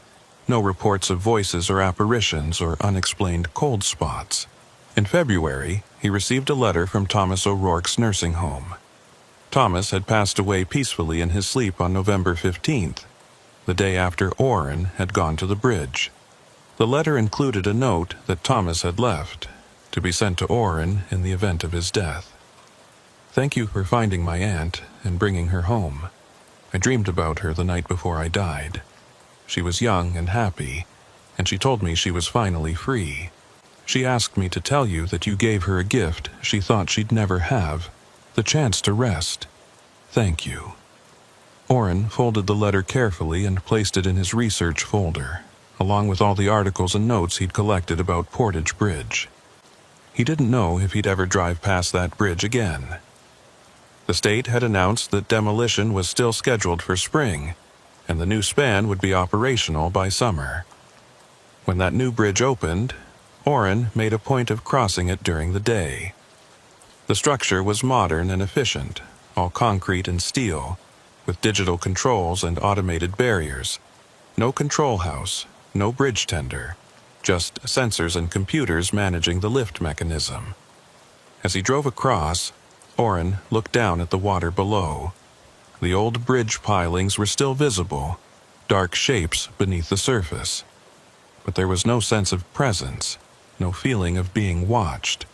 Just water and ice, and the normal, natural cold of a northern winter. He reached the far side and continued east, following his route to Sault Ste. Marie. The road stretched ahead, familiar and routine. And for the first time in a year, Orrin felt at peace. Mavis O'Rourke was home. Her endless shift was over. And somewhere, he hoped, she was resting in the warmth and light she'd been denied for so long. The bridge was just a bridge now, and that was exactly how it should be. The suspension bridge over the Red River looked like it was made of glass. That's what Deacon Hollis thought as he approached it just past midnight, his headlights catching the ice-covered roadway and turning it into a ribbon of polished obsidian. 23 years of trucking, and he'd never seen black ice quite like this. The bridge deck gleamed under the moonlight, smooth and reflective, almost beautiful in its treachery. Deacon had left Fargo 6 hours earlier with a load of agricultural equipment bound for a farm co-op outside Oklahoma City. The overnight route would put him there by dawn if he kept moving, and the pay was good enough that he'd volunteered for the run despite the weather forecast. Light, freezing rain, they'd said. Nothing he couldn't handle. But this wasn't light. This was a sheet of ice thick enough to see his own distorted reflection in the roadway as his rig crawled forward at 20 miles per hour. The suspension cables rose on either side like frozen spider silk, and the river below was invisible in the darkness. A void that seemed to swallow sound and light equally. Deacon was halfway across when he saw the other truck. It was ahead of him, maybe 300 feet, a big rig identical to his own in almost every way. Same model year, same color scheme, even the same style of trailer. It sat motionless in the right lane, hazard lights flashing in a slow hypnotic rhythm. No damage visible. No reason for it to be stopped in the middle of a bridge. Deacon keyed his CB. Eastbound truck on the Red River Bridge. You need assistance. Static. He tried again. This is westbound commercial approaching your position. Everything okay up there? Nothing, just the hiss of dead air. Deacon frowned and slowed further, bringing his rig down to 15 miles per hour. The ice made maneuvering treacherous, and he didn't want to risk sliding into the stopped vehicle. As he got closer, he could see more details. The truck's engine was running. He could see exhaust vapor rising from the stack, but there was no one in the cab. The driver's door was closed, windows dark. Deacon pulled up alongside, leaving plenty of space between the rigs, and set his air brakes. He grabbed his flashlight and climbed down carefully, his boots finding minimal purchase on the icy deck. The cold hit him immediately, a sharp wind blowing across the open expanse of the bridge that cut through his jacket like it wasn't there.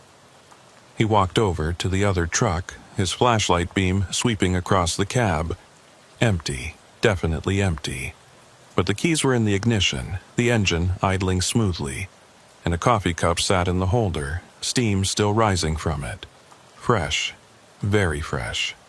"Hello," Deacon called out, his voice swallowed by the wind. "Driver, you out here?" No response. He looked around the bridge deck, checking both directions. No footprints in the thin layer of snow and ice that had accumulated on the walkway. No sign that anyone had climbed out of the truck. Just the vehicle itself, running and warm, with no one inside. Deacon felt the first prickle of unease. He'd heard stories about drivers abandoning their rigs in strange circumstances, usually involving mental breakdowns or medical emergencies. But there would be signs. Footprints, blood, something. This was just empty. He was about to return to his own rig when he noticed something on the side mirror of the abandoned truck.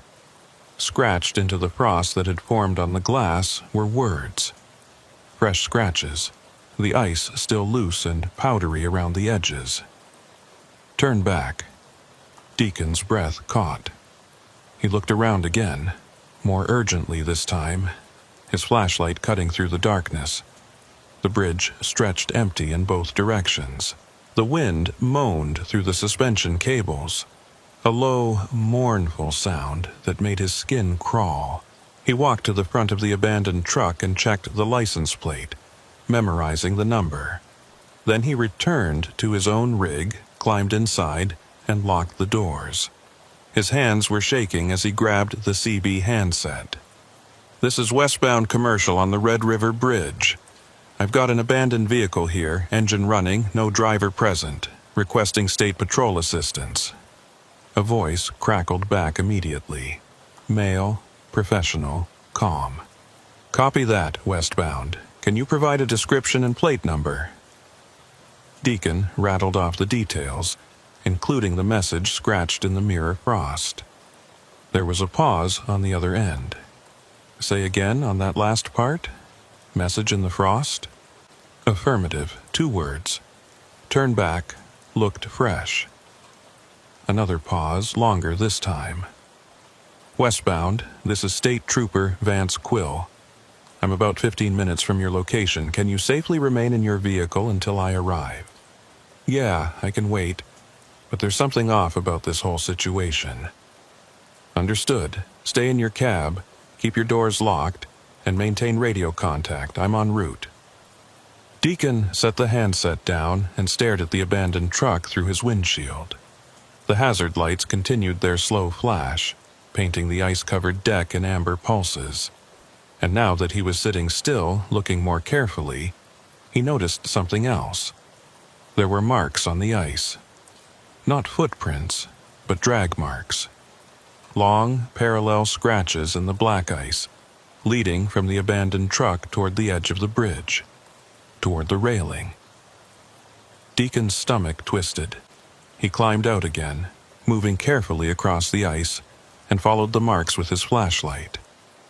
They led straight to the railing, then stopped.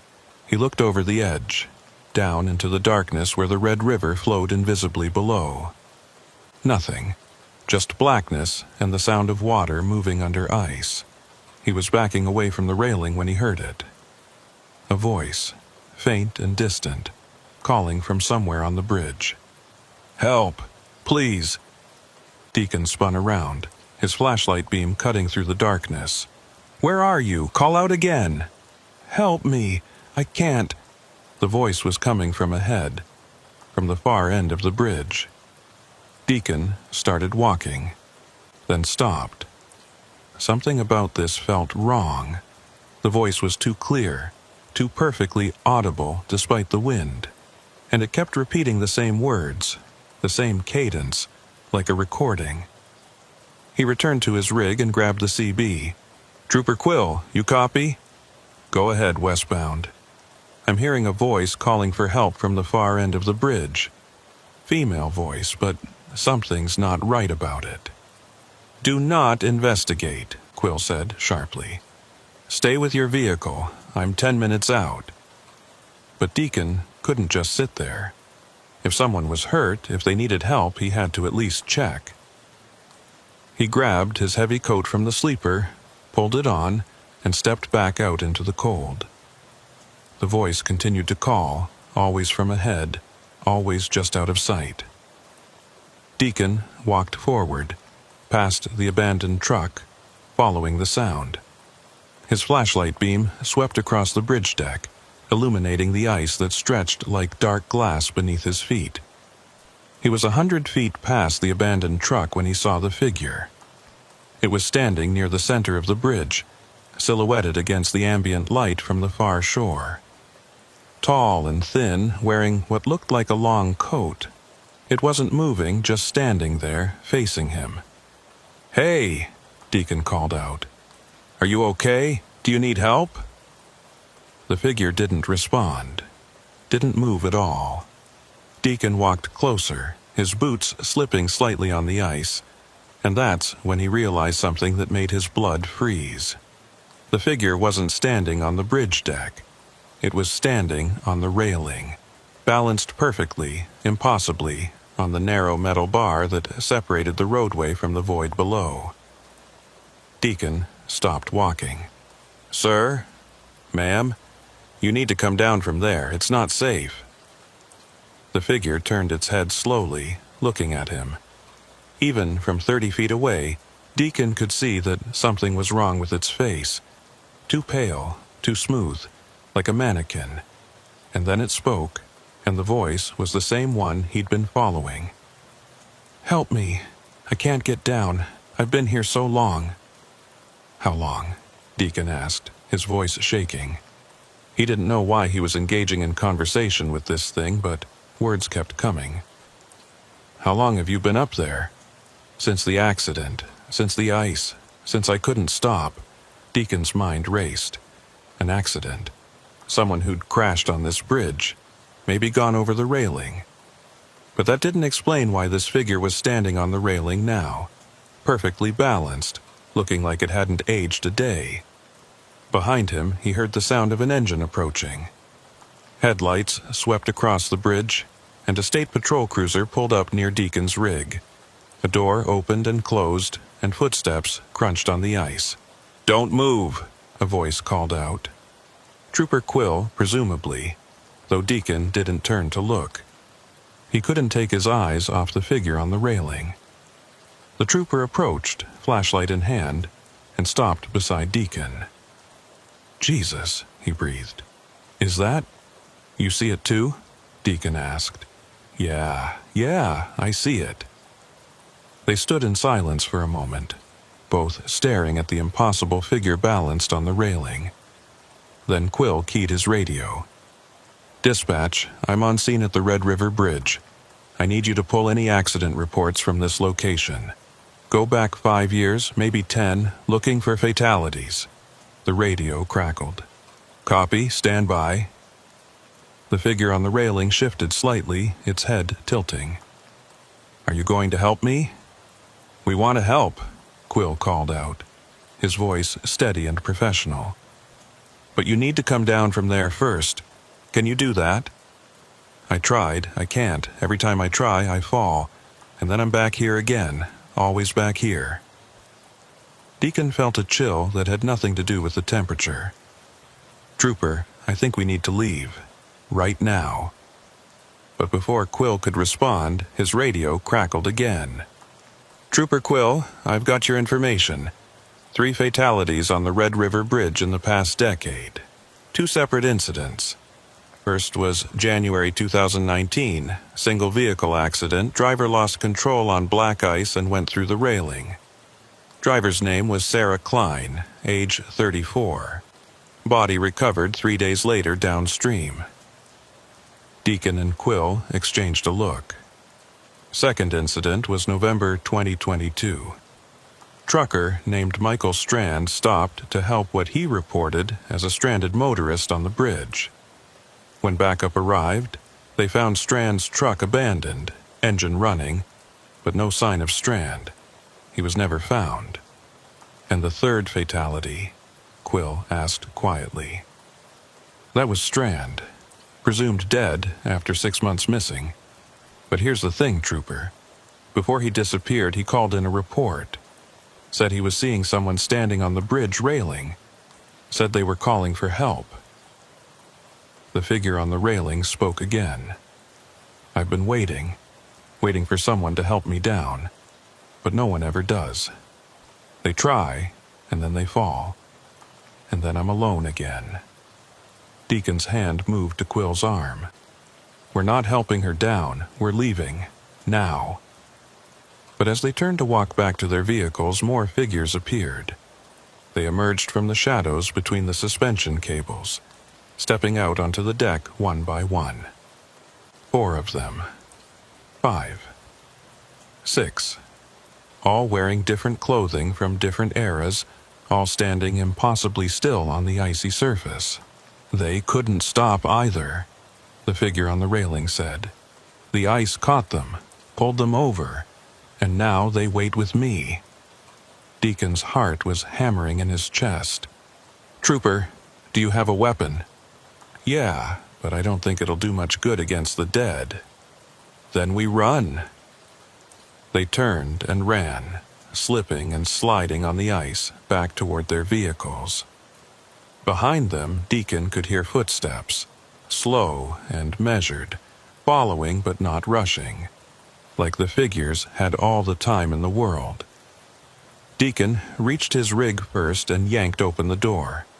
Quill was right behind him, heading for the patrol car. But as Deacon climbed into the cab, he saw something that made his stomach drop. The abandoned truck was gone. The roadway where it had been sitting was empty, just unbroken ice stretching across the bridge. "Quill!" Deacon shouted. "The truck!" "I know," Quill yelled back. "Just drive. Get off this bridge."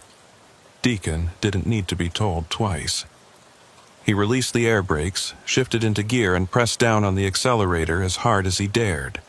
The tires spun on the ice, then caught, and the rig lurched forward. In his mirror, he could see the figures standing in a line across the bridge deck, watching him leave.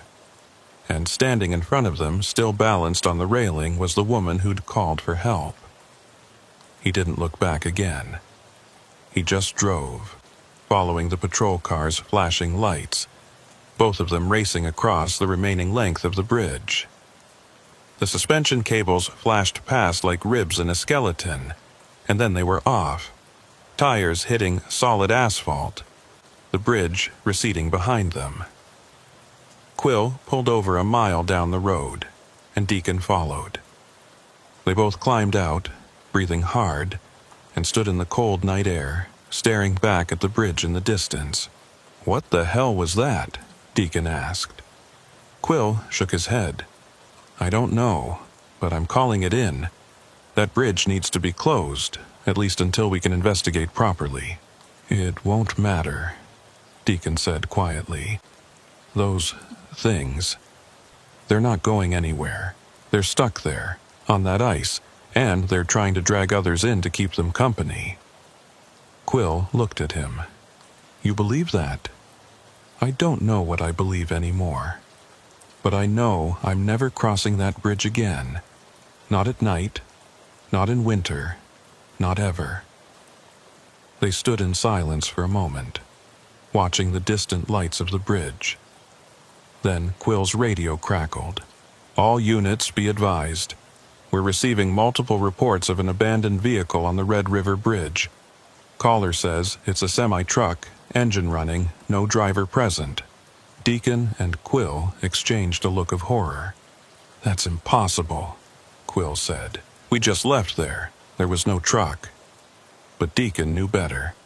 He thought about the drag marks on the ice, about the figure on the railing saying it had been waiting so long, about Michael Strand who'd stopped to help and never left. The bridge was collecting people, drawing them in with cries for help, with abandoned vehicles, with anything that would make a decent person stop. And once you stopped, once you tried to help, the ice pulled you in. "We need to warn people," Deacon said. "We need to make sure no one else stops on that bridge." Quill nodded slowly. "I'll call it in. Recommend they post signs, warnings, maybe even close it during ice conditions. And if they don't..."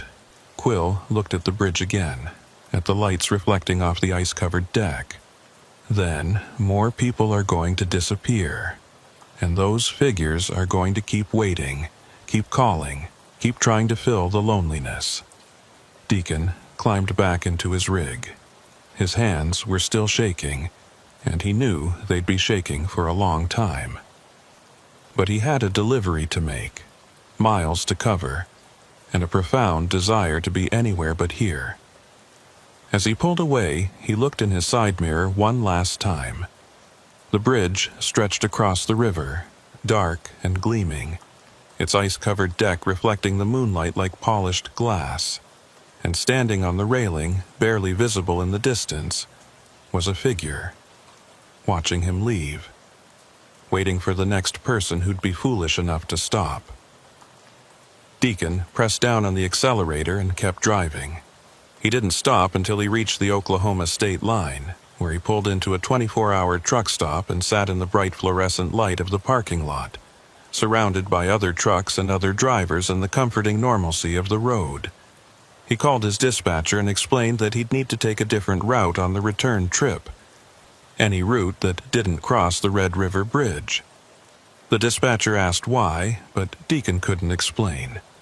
How do you tell someone that a bridge is haunted? That it collects souls like ice collects on cables?